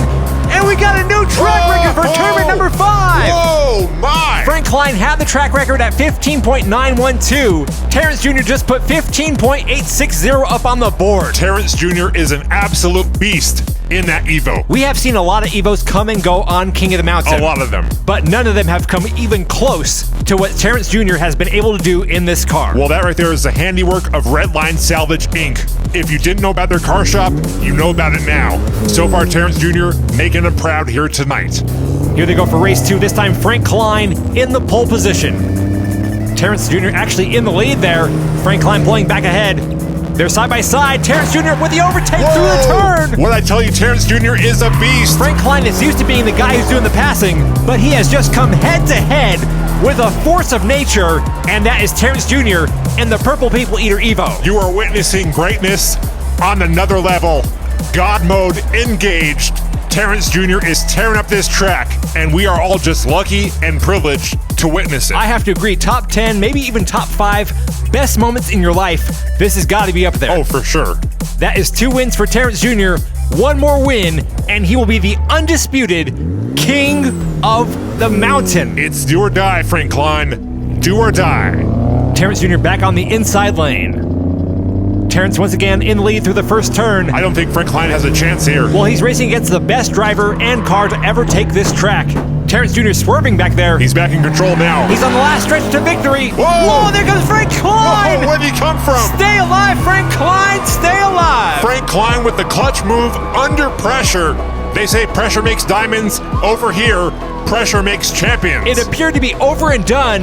Terrence Jr. makes that mistake right there on the final turn, pulls too hard to the right, and we know by now when Frank Klein sees an opening, he's going right through. That is Frank Klein, the hunter, chasing down his prey, seizing the opportunity, and he is back in this race. Here we go, Frank Klein back in the pole position. Terrence Jr. showing that he is not infallible. Could it be that the pressure is starting to get to Terrence Jr.? I don't know, Frank Klein likes to play this cat and mouse game, and he may just be getting started. Here we go, close race. Terrence Jr. boxing out Frank Klein around that corner. This could be it right here. It all comes down to the final turn. He's got it. A perfect clean exit He's by got Terrence it. Jr. And Terrence Jr. does it. All hail the king. Terrence does it. All hail the king. All hail the undisputed Yes. king of the mountain. Terrence is the man. Terrence Jr. The Evo fans around the world are all celebrating. The team at Redline Salvage Inc. is celebrating. Diecast racing fans are celebrating because we have just witnessed the epic conclusion to one of the greatest racing series ever. Yes, we have. A shout out to everyone who participated throughout all the tournaments of King of the Mountain from 1 all the way to 5. This is not the complete end to King of the Mountain, but this is the end of the current series and the last King of the Mountain race we will have on this track. Also, shout out to Sean of Redline Salvage Inc., who built one hell of a car. Yes, he did. Until next time, I'm 3D Botmaker, And I'm 2D. and we'll see you on the track.